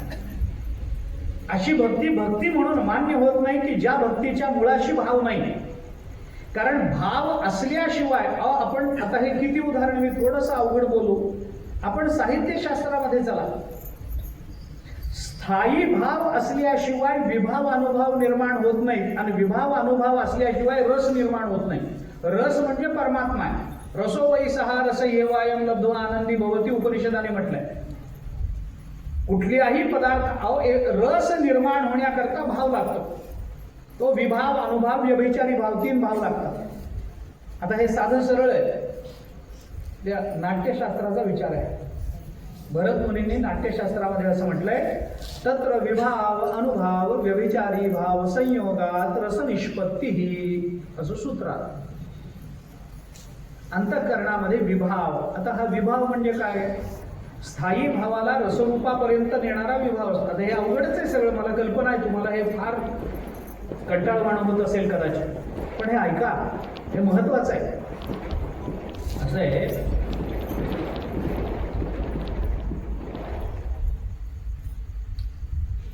कुठलाही रस निर्माण व्हायचा असेल ना तर त्याच्याकरता मुळात स्थायी भाव लागतो. माझा संबंध भावाशी आहे, मी तेवढंच बोलतो, भावाशी आहे. आता हे मुळात त्याला स्थायी भाव लागतो. आपल्याकडे काय आहे, नवरस मानले गेले. शृंगार हा रस आहे, त्यानंतर हास्य रस आहे, करुण रस आहे, रौद्र रस आहे, वीर रस आहे, भयानक रस आहे, विभत्स रस आहे. हे सगळे रस आहे. अद्भुत रस आहे आणि शांत हा रस आहे. एखाद्याच्या ठिकाणी करुण रस निर्माण होतो. हा करुण रस अचानक निर्माण होतो का? होत नाही. करुण रसाला एक स्थायी भाव लागत असतो. काय भाव आहे? करुण रसाचा स्थायी भाव आहे शोक. जोपर्यंत अंतःकरणात शोक निर्माण होत नाही तोपर्यंत करुणा निर्माण होत नाही. ज्ञानोबारांच्या अंतःकरणात, तुकोबारांच्या अंतःकरणात तुमच्या माझ्याबद्दल करुणा निर्माण झाली का? कारण आपण ज्या पद्धतीचं जीवन जगतो त्याचा त्यांना शोक आहे. आपण चांगलं जीवन जगत नाही याचा शोक आहे. किंबहुना सर्व सुखी असं जेव्हा ज्ञानोबा बोलून दाखवतात तेव्हा या जगात सुखाचं सामर्थ्य सगळ्यांच्या ठिकाणी असताना सुद्धा कोणी परमार्थ करत नाही याचा शोक आहे त्यांना. आपल्याला आपण रामायण बघा. रामायणामध्ये सीता मातोश्रींच्या पोटामध्ये गर्भ असताना रामचंद्र प्रभूंनी त्यांना अरण्यामध्ये पाठवून दिलं. आता माणसाला करुण रस निर्माण होईल की नाही? माणसं रडतात. रामायणामध्ये, भागवतामध्ये बऱ्याच वेळेला माणसं रडताना मी पाहिले. भागवतामधला एखादा प्रसंग आहे, त्या सुदामदेवाचं चरित्र सांगितलं, माणसं रडतात. रामायणामध्ये सीता मातोश्रीचा त्याग झाला, माणसं रडतात. सीतेला रावणाने उचलून नेलं, श्रोते बऱ्याच वेळेला रडतात. आता हा रडणं जो प्रकार आहे, हा जो करुण रस निर्माण होतो तो अचानक निर्माण होत नाही. पहिल्यांदा आपल्या अंतःकरणामध्ये शोक निर्माण व्हावा लागतो आणि मग त्याच्या डोळ्यातून पाणी येतं, मग त्याच्या ठिकाणी करुण रस निर्माण. बरं, गंमत अशी आहे, या कथा सांगत असताना सगळे श्रोते रडतात का? रडत नाही. काहींच्या ठिकाणी शोकच निर्माण होत नाही, तर तो का करुण भावाला प्राप्त होईल? करुण रसाला त्या प्राप्त होईल? होणार नाही. म्हणजे रसाच्या निर्मिती करता पहिल्यांदा भाव पाहिजे. हे जसं साहित्यशास्त्रामध्ये आहे तसं भक्तिशास्त्रामध्ये सुद्धा अंतःकरणामध्ये भक्तिरसाचा उदय व्हायचा असेल तर पहिल्यांदा भाव निर्माण झाला पाहिजे. म्हणून तुकोबारांनी आपल्याला सांगितलं, म्हणून शरण जावे सर्व भावे देवासी. सर्व भाव घेऊन देवाला शरण जा, सर्व भावा सहित देवाला शरण जा. आता सर्व भावाला घेऊन देवाला शरण जा, सर्व भावा सहित देवाला शरण जा. मग हे सर्व भावाला म्हणजे कुणाकुणाला? आते भाऊ, मामे भाऊ, चुलत भाऊ, सख्खा भाऊ, या सर्व भावाला घेऊन देवाला, असा त्याचा अर्थ नाही. हा भाव काय आहे? भावाचं महत्व काय आहे? भाव म्हणजे काय याचा विचार आहे. म्हणून पहिल्यांदा असं सांगण्यात आलं, प्रेम नस्तु प्रथमावस्था भाव इत्युच्यते मुधैहि. प्रेमाच्या पहिल्या अवस्थेला भाव असं म्हणतात. परमार्थामध्ये भगवंताच्या संबंधानं माणसाच्या अंतःकरणामध्ये प्रेम निर्माण झालं पाहिजे, गोष्ट खरी आहे. पण प्रेम पहिल्यांदा एकदम पराकोटीचं प्रेम निर्माण होत नाही. असं आहे, आपण जन्माला आल्याबरोबर ज्ञानोबा नसतो. आपण जन्माला आल्याबरोबर प्रल्हाद होऊ शकत नाही. ध्रुवाच्या ठिकाणी सुद्धा भगवंताबद्दल प्रेम निर्माण होण्याकरता बापाकडून, आईकडून अपमान सहन करून घ्यावा लागला. ध्रुवाचं चरित्र माहिती आहे ना भागवतातलं. बापाच्या मांडीवर बसला तर सावत्र आईने त्याला उतरवून दिलं आणि त्या सुरुचीने सांगितलं, त्या मांडीवर बसायचं असेल तर माझ्या पोटी यावं लागेल, तुझ्या आईच्या पोटी येऊन चालणार नाही. जो माझ्या पोटी येतो तोच त्या मांडीवर बसू शकतो. अपमान झाला, अपमान झाला, वाईट वाटलं, तिथून निघाला, आईकडे आला. एखादी आई असती तर आपल्या सवतीबद्दल काय काय बोलली असते हे मला प्रवचनात नाही सांगता येणार, इतकं वाईट साईट बोलली असते. पण त्याची आई होती सुनीती. त्या सुनीतीने सांगितलं, अरे तुझी ती सावत्र आई बोलली ना ते खरंच आहे. त्यांच्या मांडीवर बसा, मी आवडती राणी आहे, माझ्या पोटी येऊन त्यांच्या मांडीवर कसं बसता येईल, ती आवडती आहे, तिच्या पोटी यावं लागेल, खरंच बोलली ती. मग पुढं काय काय झालं वगैरे त्यांनी सांगितलं, देवाकडे जा वगैरे, देव कुठे अरण्यात भेटेल वगैरे, हे सगळं झालं. ध्रुव बाळ बाहेर पडले, नारदांची भेट रस्त्यामध्ये झाली. ओम नमो भगवते वासुदेवाय या मंत्राचा उपदेश झाला. त्या उपदेशाला ग्रहण करून ते ध्रुव बाळ अरण्यामध्ये गेले. तिथे तपसाधना घडली, पुष्कळ झालं. मग भगवान प्रकट झाले वगैरे. भगवंताच्या बद्दल अंतःकरणामध्ये ही भक्ती निर्माण होण्याकरता पहिल्यांदा ध्रुवाला सुद्धा अपमान सहन करावा लागलेला आहे. तुकोबारायांनी म्हणून देवाला सांगितलंय, संसाराच्या तापे तापलो मी देवा, करिता या सेवा कुटुंबाची, म्हणवली तुझी आठविले पाय. आता अडचण हीच आहे, ध्रुवाला एकदा अपमान झाला तर देव आठवला, असे आपले कितीदा झालेत तरी आपल्याला देव आठवलेला नाही. का नाही? कारण भाव नाही म्हणून. हे त्याचं उत्तर आहे. आपल्या प्रपंचात अपमान झाले नाहीत का? नवऱ्याकडून झाला, बापाकडून झाला, आईकडून झाला, भावाकडून झाला, बहिणीकडून झाला, मित्राकडून झाला, शिक्षकाकडून झाला, वडीलधाऱ्या लोकांकडून झाला, लहानांकडून झाला, परिचितांकडून झाला, अपरिचितांकडून झाला, तरी आमचे डोळे अजून उघडले नाही. ध्रुवाचे पहिल्याच अपमानात उघडले. ज्याचं त्याचं भाग्य आहे. करता काय? ध्रुव गेले अरण्यामध्ये, देवाची प्राप्ती करून घेतली, गोष्ट खरी आहे. पण तो भाव निर्माण होण्याकरता सुद्धा ध्रुवाला प्रपंचातल्या अनेक दोषांना सामोरं जावं लागलेलं आहे. तो भाव असा एकदम निर्माण होत नाही. भगवंताबद्दलचं प्रेम एकदम निर्माण होत नाही. काहीतरी दुःखाचे प्रसंग आल्याशिवाय आम्हाला देवाची आठवण होत नाही. हे आमचं दुर्दैव आहे. जरा स्पष्ट बोलायचं असेल, आमच्या घरामध्ये काहीतरी वाईट व्हावं तरच आम्हाला देवाची आठवण यावी. भागवताच्या पहिल्या स्कंधामध्ये कुंती माता देवाला हे मागणं मागते. विपदः सन्तु न शश्वत तत्र तत्र जगद्गुरो भवतो दर्शनम यस्यात् अपुनर्भव दर्शनम, असं कुंती माता बोलते. भागवत बघा. भगवान निघाले, परत द्वारकेला जायला निघाले. आता युद्ध वगैरे झालं, पांडवांना राज्य मिळालं, धर्मराजाचा अभिषेक झाला, राज्यावर बसवलं. आता झालं की काम झालं, आपलं निघावं म्हणून भगवंतांनी सगळ्यांचा निरोप घेतला आणि शेवटी कुंतीकडे गेले. कुंती भगवंताची आत्या आहे नात्याने. कुंतीकडे गेले, कुंतीशी बोलणं झालं आणि तिथून निघताना भगवंतांनी कुंती मातेला सांगितलं, म्हणे आत्या मी निघालो, आता तुला काही मागायचं असेल तर माझ्याकडे माग, माझ्याकडे माग. असं म्हटल्यानंतर कुंती मातेने काय मागावं? कुंती मातेचं हे वचन आहे, विपदः सन्तु न शश्वत तत्र तत्र जगद्गुरो भवतो दर्शनम यस्यात् अपुनर्भव दर्शनम. कुंती माता देवाला म्हणाली, विपदः सन्तु न शश्वत तत्र तत्र जगद्गुरो. कशा करता? भवतो दर्शनम यस्यात्, या विपदांनी तुझं दर्शन होईल म्हणून. कुंती मातेने, सरळ अर्थ आहे, आपल्याला माहिती असलेला प्रसंग आहे.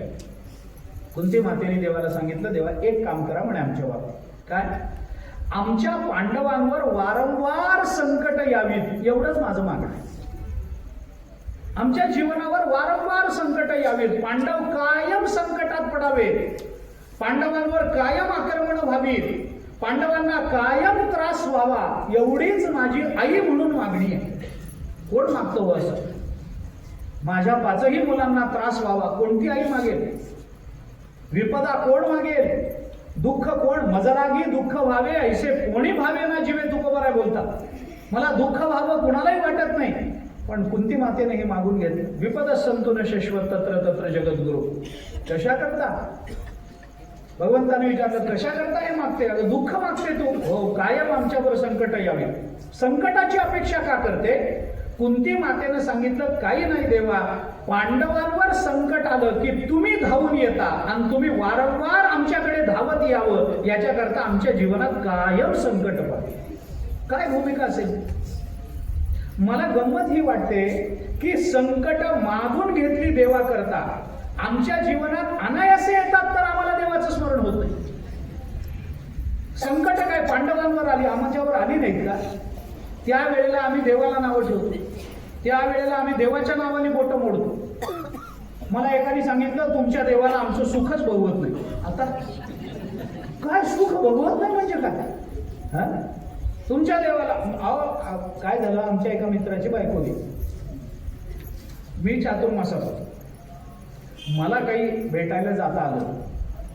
चातुर्मास संपल्यानंतर मी म्हटलं मित्र आहे, पत्नी गेली, दुःख आहे, भेटावं म्हणून मी चातुर्मास झाल्यानंतर त्यांना भेटायला गेलो. आता दुःखाच्या प्रसंगामध्ये भेटणं मनुष्य धर्म आहे. करावं माणसाने, सांत्वन करावं, चार चांगले शब्द सांगावेत, मनाचं समाधान करण्याचा प्रयत्न करावा. समाधान होईल न होईल हा नंतरचा प्रश्न आहे, पण आपलं कर्तव्य आपण पार पाडावं. मग अशा दुःखाच्या प्रसंगामध्ये ज्यांच्या घरी कुणी गेलेलं वगैरे असतं ना, अशा ठिकाणी जर भेटायला जायचं असेल, सांत्वना देण्याकरता जायचं असेल, तर त्याच्याकरता एक तयारी करावी लागते. असं सहज जाता येत नाही, तोंड पाडून जावं लागतं, आनंदानं जाता येत नाही, हसत मुखानं जाता येत नाही, तोंड पाडून बोलावं लागतं, हळू आवाजात बोलावं लागतं. एकदम मोठ्याने बोलणं शक्य असतं पण बोलायचं नसतं. चहा दूध काही विचारलं तर गरज असली तरी नको म्हणावं लागतं, हळू बोलावं लागतं. प्रसंग आपल्याकडे जर तसं नाट्य असेल, अभिनय असेल तर 4-2 थेंब डोळ्यातून पाणी काढलं तरी चालतं, बोलावं लागतं. आता मी सगळी तयारी करून गेलो, लांबून बघितलं, आता त्याचं घर दिसलं, तो बाहेर अंगणामध्ये फिरत होता. मला लांबून असं दिसलं की त्याचं जानवं पिवळं झालं. आता जानवं पिवळं कधी होतं? हळद लागली. हळद कधी लागते अंगाला? हळद कधी लागते? लग्नात. हळद कधी लागते? लग्नात लागते. आता मी बघितलं, मी याची बायको गेली म्हणून सांगायला चाललो, तर याचं जानवं पिवळं, याच्या अंगाला हळद लागली, बहुतेक दुसरी आवृत्ती छापून झालेली असेल. मला काही, त्याने लग्न केलं, मला काही वाईट वाटायचं कारण नाही हो. ज्याचा त्याचा व्यक्तिगत भाग आहे तो, मला काय वाईट वाटत, माझं काय घेणं देणं. मला त्याने दुसरं लग्न केलं याचं वाईट वाटलं नाही, मी एवढी तयारी करून गेलो की वाया गेली याचं मला जास्त वाईट. एवढी तयारी करून गेलो, सगळी वाया गेली. आता कसं करायचं तिथं जाऊन? पण आता त्याचं लग्न झालेलं दिसतंय, मी गेलो होतो ती गेली म्हणून समजावून सांगायला. आता औचित्य म्हणून होईल. बरं, आता त्याचं दुसरं लग्न झालंय, त्याचं अभिनंदन करावं, तर ती तयारी करून गेलो नव्हतो. बरं, तिथं जाऊन लग्न झालंय म्हणून त्याच्या समोर बसून जर त्याला सांगितलं, अरे तुझी ती पहिली बायको फार चांगली होती बाबा, असं म्हणून जर तिचं कौतुक केलं, तर ह्याची नवीन आलेली म्हणेल, महाराज मग दूध घ्यायला तिच्याकडेच जा, तिथं कशाला बसलाय तुम्ही, ती आम्हाला स्वर्गात पाठवून मोकळी होईल. तरी काहीतरी करायचं. गेल्यानंतर आता बाकीचा भाग वेगळा, त्याला गेलो, वाईट झालं वगैरे, काय बोलायचं बोल. आता त्याने तरी दुसरं लग्न केलं म्हणून आनंदानं सांगावं की नाही. तो मला म्हणाला, महाराज काय सांगू, तुमच्या देवाला माझं सुख बघवलं नाही. म्हणलं काय झालं? बायको गेली, तुमच्या देवाला बघवलं नाही. मला राग आला, दुसरं लग्न करतो आणि तरी देवाला बघवलं नाही म्हणतो. मी त्याला म्हटलं काय म्हणतो? तो म्हणाला खरंच आहे, तुम्ही सांगताना या जगतामध्ये जे जे घडतं ते देवाच्या इच्छेने घडतं. चाले हे शरीर कोणाची सत्ते, कोण बोलवी ते हरिवी. अरे झाडाचं पान त्याच्या सत्तेने हलतं, मग माझी बायको त्याच्या इच्छेनं मेली नसेल का? आणि देवाच्या इच्छेनं माझी बायको जर मेली असेल तर मग तुमच्या देवाला माझं सुख बघवलं नाही.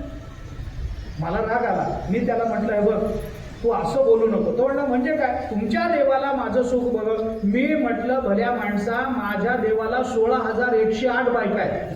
तुझी एक डांबरी मेनकापडी घेऊन त्याच्या जीवनात काही फार आनंद निर्माण होणार नव्हता म्हणून तुझं सुख बघवलं नाही. काय गरज आहे? आमच्या जीवनामध्ये निर्माण झालेल्या दुःखानं आम्ही अंतर्मुख व्हावं ही अपेक्षा आहे. मनुष्य दुःखाने अंतर्मुख जास्त लवकर होतो. अंतर्मुख झालेल्या वृत्तीमध्ये भगवत प्रेम लवकर निर्माण होतं. वृत्ती अंतर्मुख होत असेल तर हा परमार्थाला फार अनुकूल गुण आहे. आणि अंतर्मुख वृत्ती हा परमार्थाचा गुण असेल तर हा गुण आपल्या ठिकाणी लवकर निर्माण व्हावा याच्याकरता आपल्या जीवनात जर दुःख निर्माण होत असेल तर आपल्या जीवनामध्ये निर्माण होणारं दुःख हे आपल्या परमार्थाच्या दृष्टीनं सुख आहे ही भावना जोपर्यंत आमच्या अंतःकरणात निर्माण होत नाही तोपर्यंत खरा भाव आमच्या अंतःकरणात निर्माण झाला असं म्हणता येतं. भाव कशाला म्हणतात? प्रेमाच्या पहिल्या अवस्थेला भाव म्हणतात. मग हे प्रेम काय आहे? प्रेम नये सांगता बोलता दाविता अनुभव चित्ता चित्त जाणे. तुकोबाराय बोलतात प्रेमाची व्याख्या नाही. प्रेम कशाला म्हणतात? अरे कशालाही प्रेम म्हणतात. शिव्या देण्यालाही प्रेम म्हणतात, गोड बोलण्यालाही प्रेम म्हणतात, जवळ घेण्यालाही प्रेम म्हणतात, दूर लोटून देणाऱ्यालाही प्रेम म्हणतात. एखादी तुकोबारायांनी म्हटलंय जाणते लेकरू माता लागे दूर धरू. तुकोबाराय बोलतात एखाद्या आईला मुलं आहे, मोठा मुलगा आहे लहान मुलगा आहे. मोठा मुलगा लहान मुलगा दोघेही जवळ आले. लहान रडत रडत रांगत रांगत आला, मोठाही आनंदाने खेळत खेळत आला. आई मोठ्याला दूर लोटते आणि धाकट्याला जवळ करते. म्हणजे काय? मोठ्याबद्दल तिच्या अंतःकरणात द्वेष आहे का? उलट तो चांगला आहे हा विश्वास आहे म्हणून जर दूर करत असेल तर दूर करणं सुद्धा प्रेम आहे आणि जवळ घेणं हे सुद्धा प्रेम आहे.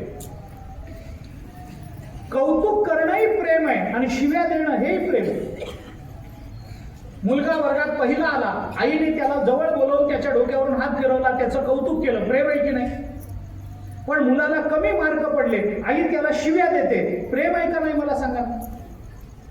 शिव्या देणंही प्रेमच आहे, कौतुक करणंही प्रेमच आहे, गोड बोलणंही प्रेमच आहे, रागावणंही प्रेमच आहे, जवळ करणंही प्रेमच आहे, दूर लोटणंही प्रेमच आहे. प्रेमाची निश्चित व्याख्या नाही आहे. पण भक्तिशास्त्रांनी एक प्रयत्न केला. सर्वथा ध्वंसरहितम सत्यपि ध्वंसकारिणे यद्भाव बंधनम योनो तत्प्रेमा परिकीर्तितः. असं लक्षण केलं प्रेमाचं. आत्ता सांगत नाही, याचा विचार नंतर करू आपण. पण प्रेमाच्या पहिल्या अवस्थेला तर तो रती अंकुरोत्पत्ती मधुसूदन सरस्वतींनी भक्तिरसायनात केलेलं चिंतन आहे. ततो रती अंकुरोत्पत्ती स्वरूपाधिगतिस्ततः प्रेम वृद्धी परानंदे तस्याथ स्फुरणं ततः. अंतःकरणामध्ये भक्तिप्रेमाचा उदय होण्याकरता काय काय घडावं लागतं याचा विचार सांगितला. प्रथमं महतां सेवा तद्दया पात्रता ततः श्रद्धाथ तेषां धर्मेषु ततो हरिगुणश्रुतिः ततो रती अंकुरोत्पत्ती. रतीचा अंकुर, प्रेमाची रती म्हणजे प्रेम, शृंगाराचा स्थायी भाव रती आहे. प्रेम या प्रेमाचा अंकुर, अंकुर म्हणजे पहिली अवस्था. आपण जेव्हा एखादं बी जमिनीमध्ये पेरतो तेव्हा ते बी वाफवून वर येतं, त्यावेळेला त्याला आपण अंकुर म्हणतो. ती अंकुर, तो अंकुर म्हणजे वृक्षाची पहिली अवस्था असते. बरोबर आहे ना?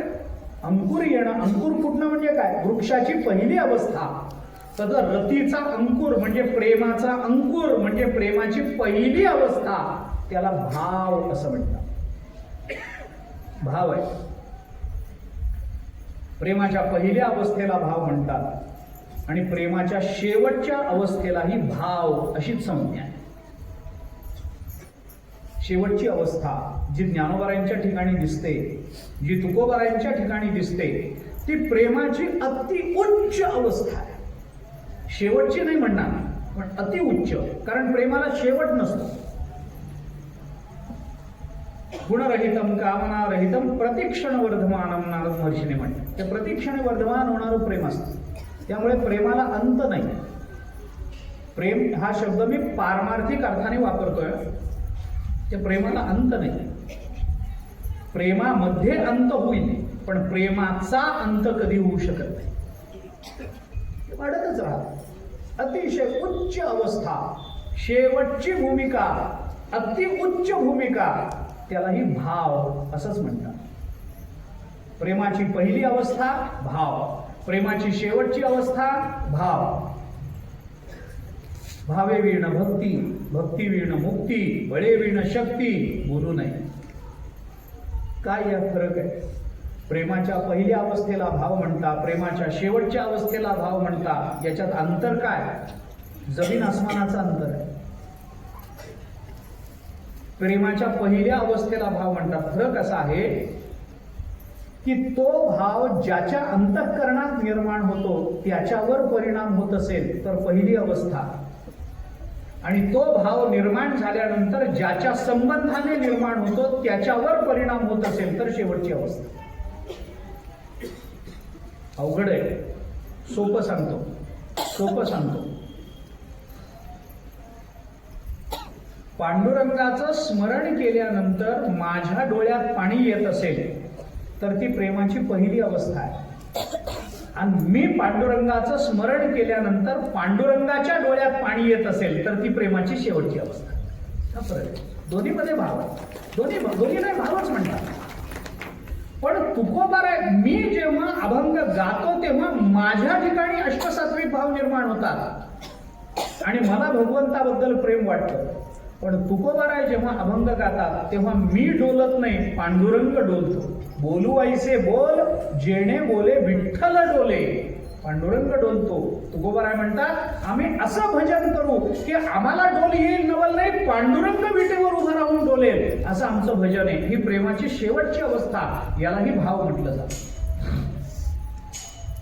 म्हणून प्रेमाची पहिली आणि शेवटची या दोन्ही अवस्था मानल्या गेल्या आहेत. हा भाव अंतःकरणामध्ये निर्माण होणं आणि हा भाव निर्माण झाल्यानंतर भक्ती निर्माण होणं हेच योग्य आहे. हाच जन्यजनक भाव संबंध आहे. अंतःकरणामध्ये भाव नाही आणि तरी भक्ती वरून जर दिसत असेल तर तो 100% व्यभिचार, 100% खोटेपणा आहे असं मानलं पाहिजे. म्हणून ज्ञानोबराय बोलतात भावे वीण भक्ती बोलू नये, भक्ती वीण मुक्ती बोलू नका, आणि बळे वीण शक्ती बोलू नका. हे अशक्य कोटीतलं आहे, त्याच्याकरता भाव लागतो असं तुकोबाराय आपल्याला बोलून दाखवतात. हा भाव काय, भावाचं स्वरूप काय, हे भाव आणि भक्तीमध्ये नेमकं अंतर काय, भावाची परिणती भक्तीमध्ये कधी होते वगैरे वगैरेचा विचार अजून थोडासा आपल्याला करायचा आहे. अभंगाचाही विचार पुढचा आपल्याला थोडासा करायचा आहे. भावाविना भक्ती हा जसा व्यभिचार आहे, ते ज्ञानोबरायांनी म्हटलंय कितीतरी अभंग आहेत. तुकोबारायांनी म्हटलंय भक्ती ज्याची थोडी पूर्ण विषयाची गोडी, पूर्ण विषयाची भक्ती ज्याची थोडी पूर्ण विषयाची. ज्ञानोबरायांनी, मी आता सांगत नाही, उद्या त्याचा विचार मी आपल्याला सांगतो. या भावाचा, भक्तीचा, भक्तीतून प्राप्त होणाऱ्या मुक्तीचा हा विचार ज्ञानोबरायांनी बोलून दाखवलाय. आणि अशी भक्ती अंतःकरणामध्ये निर्माण होणं, अशी भक्ती एकदा निर्माण झाली की जी आपल्याला मोक्ष प्रदान करू शकते, जी आपल्याला बळ प्रदान करू शकते, अशी जी बळेवीण शक्ती बोलू नये असं म्हणायचं ज्ञानोबरायांना काही कारण नाही. भावेवीण भक्ती, भक्तीवीण मुक्ती बरोबर आहे, कारण भक्तीचा विचार चालू आहे, हरिपाठ आहे, हरीचा विचार चालू आहे, नामाचा विचार चालू आहे, भाव भक्ती बरोबर आहे. मग बळेवीण शक्ती बोलू नये हे तरी ज्ञानोबराय का बोलतात? हे उदाहरण आहे का? तर हेही उदाहरण नाही आहे. मग हे बळाचा विचार ज्ञानोबरायांनी, शक्तीचा विचार ज्ञानोबरायांनी बोलून दाखवला, याच्याही मागे काही कारण परंपरा आहे. आणि मग कैसेनी दैवत प्रसन्न त्वरित उगार आहे निवांत शिरसी वाया, हे ज्ञानोबराय आपल्याला सांगतात. त्याच्या मागे हे शिणसी वाया का म्हटलं, याचा संबंध बळेवीण शक्ती कशा आहे, याचा संबंध भक्तीवीण मुक्तीशी कसा आहे, याचा संबंध भावेवीण भक्तीशी कसा आहे, याचाही थोडासा विचार आपल्याला करायचा आहे. तो राहिलेला विचार उद्या आणि परवाच्या सत्रामध्ये करू. आजचा पहिला दिवस थोडीशी प्रस्तावना अभंगाच्या संबंधानं विस्ताराने केली आहे. पहिल्या चरणाचा सामान्यत्वानं भाव आपल्या समोर मी व्यक्त करून ठेवलेला आहे.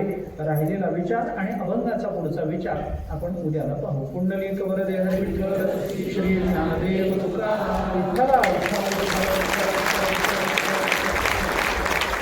कुंडलिक वरदेह विठ्ठल श्री ज्ञानदेव तुकाराम. पसायदारांनी सांगत आहे. पसायदार चैतन्य आहे. हार्मोनियमची साथसंगत होणार कुलकर्णी. तत्पूर्वी एक निवेदन. उद्या ठीक 6:30 वाजताच याच ठिकाणी आपण प्रवचनमालेचं दुसरं पुष्प रोपणार आहोत. आपण सर्वांनी वेळेवर उपस्थित राहावं आणि प्रतिष्ठानला सहकार्य करावं ही नम्र विनंती. पसायदार.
सर्व हरिभक्तांना विनंती करेन की महाराज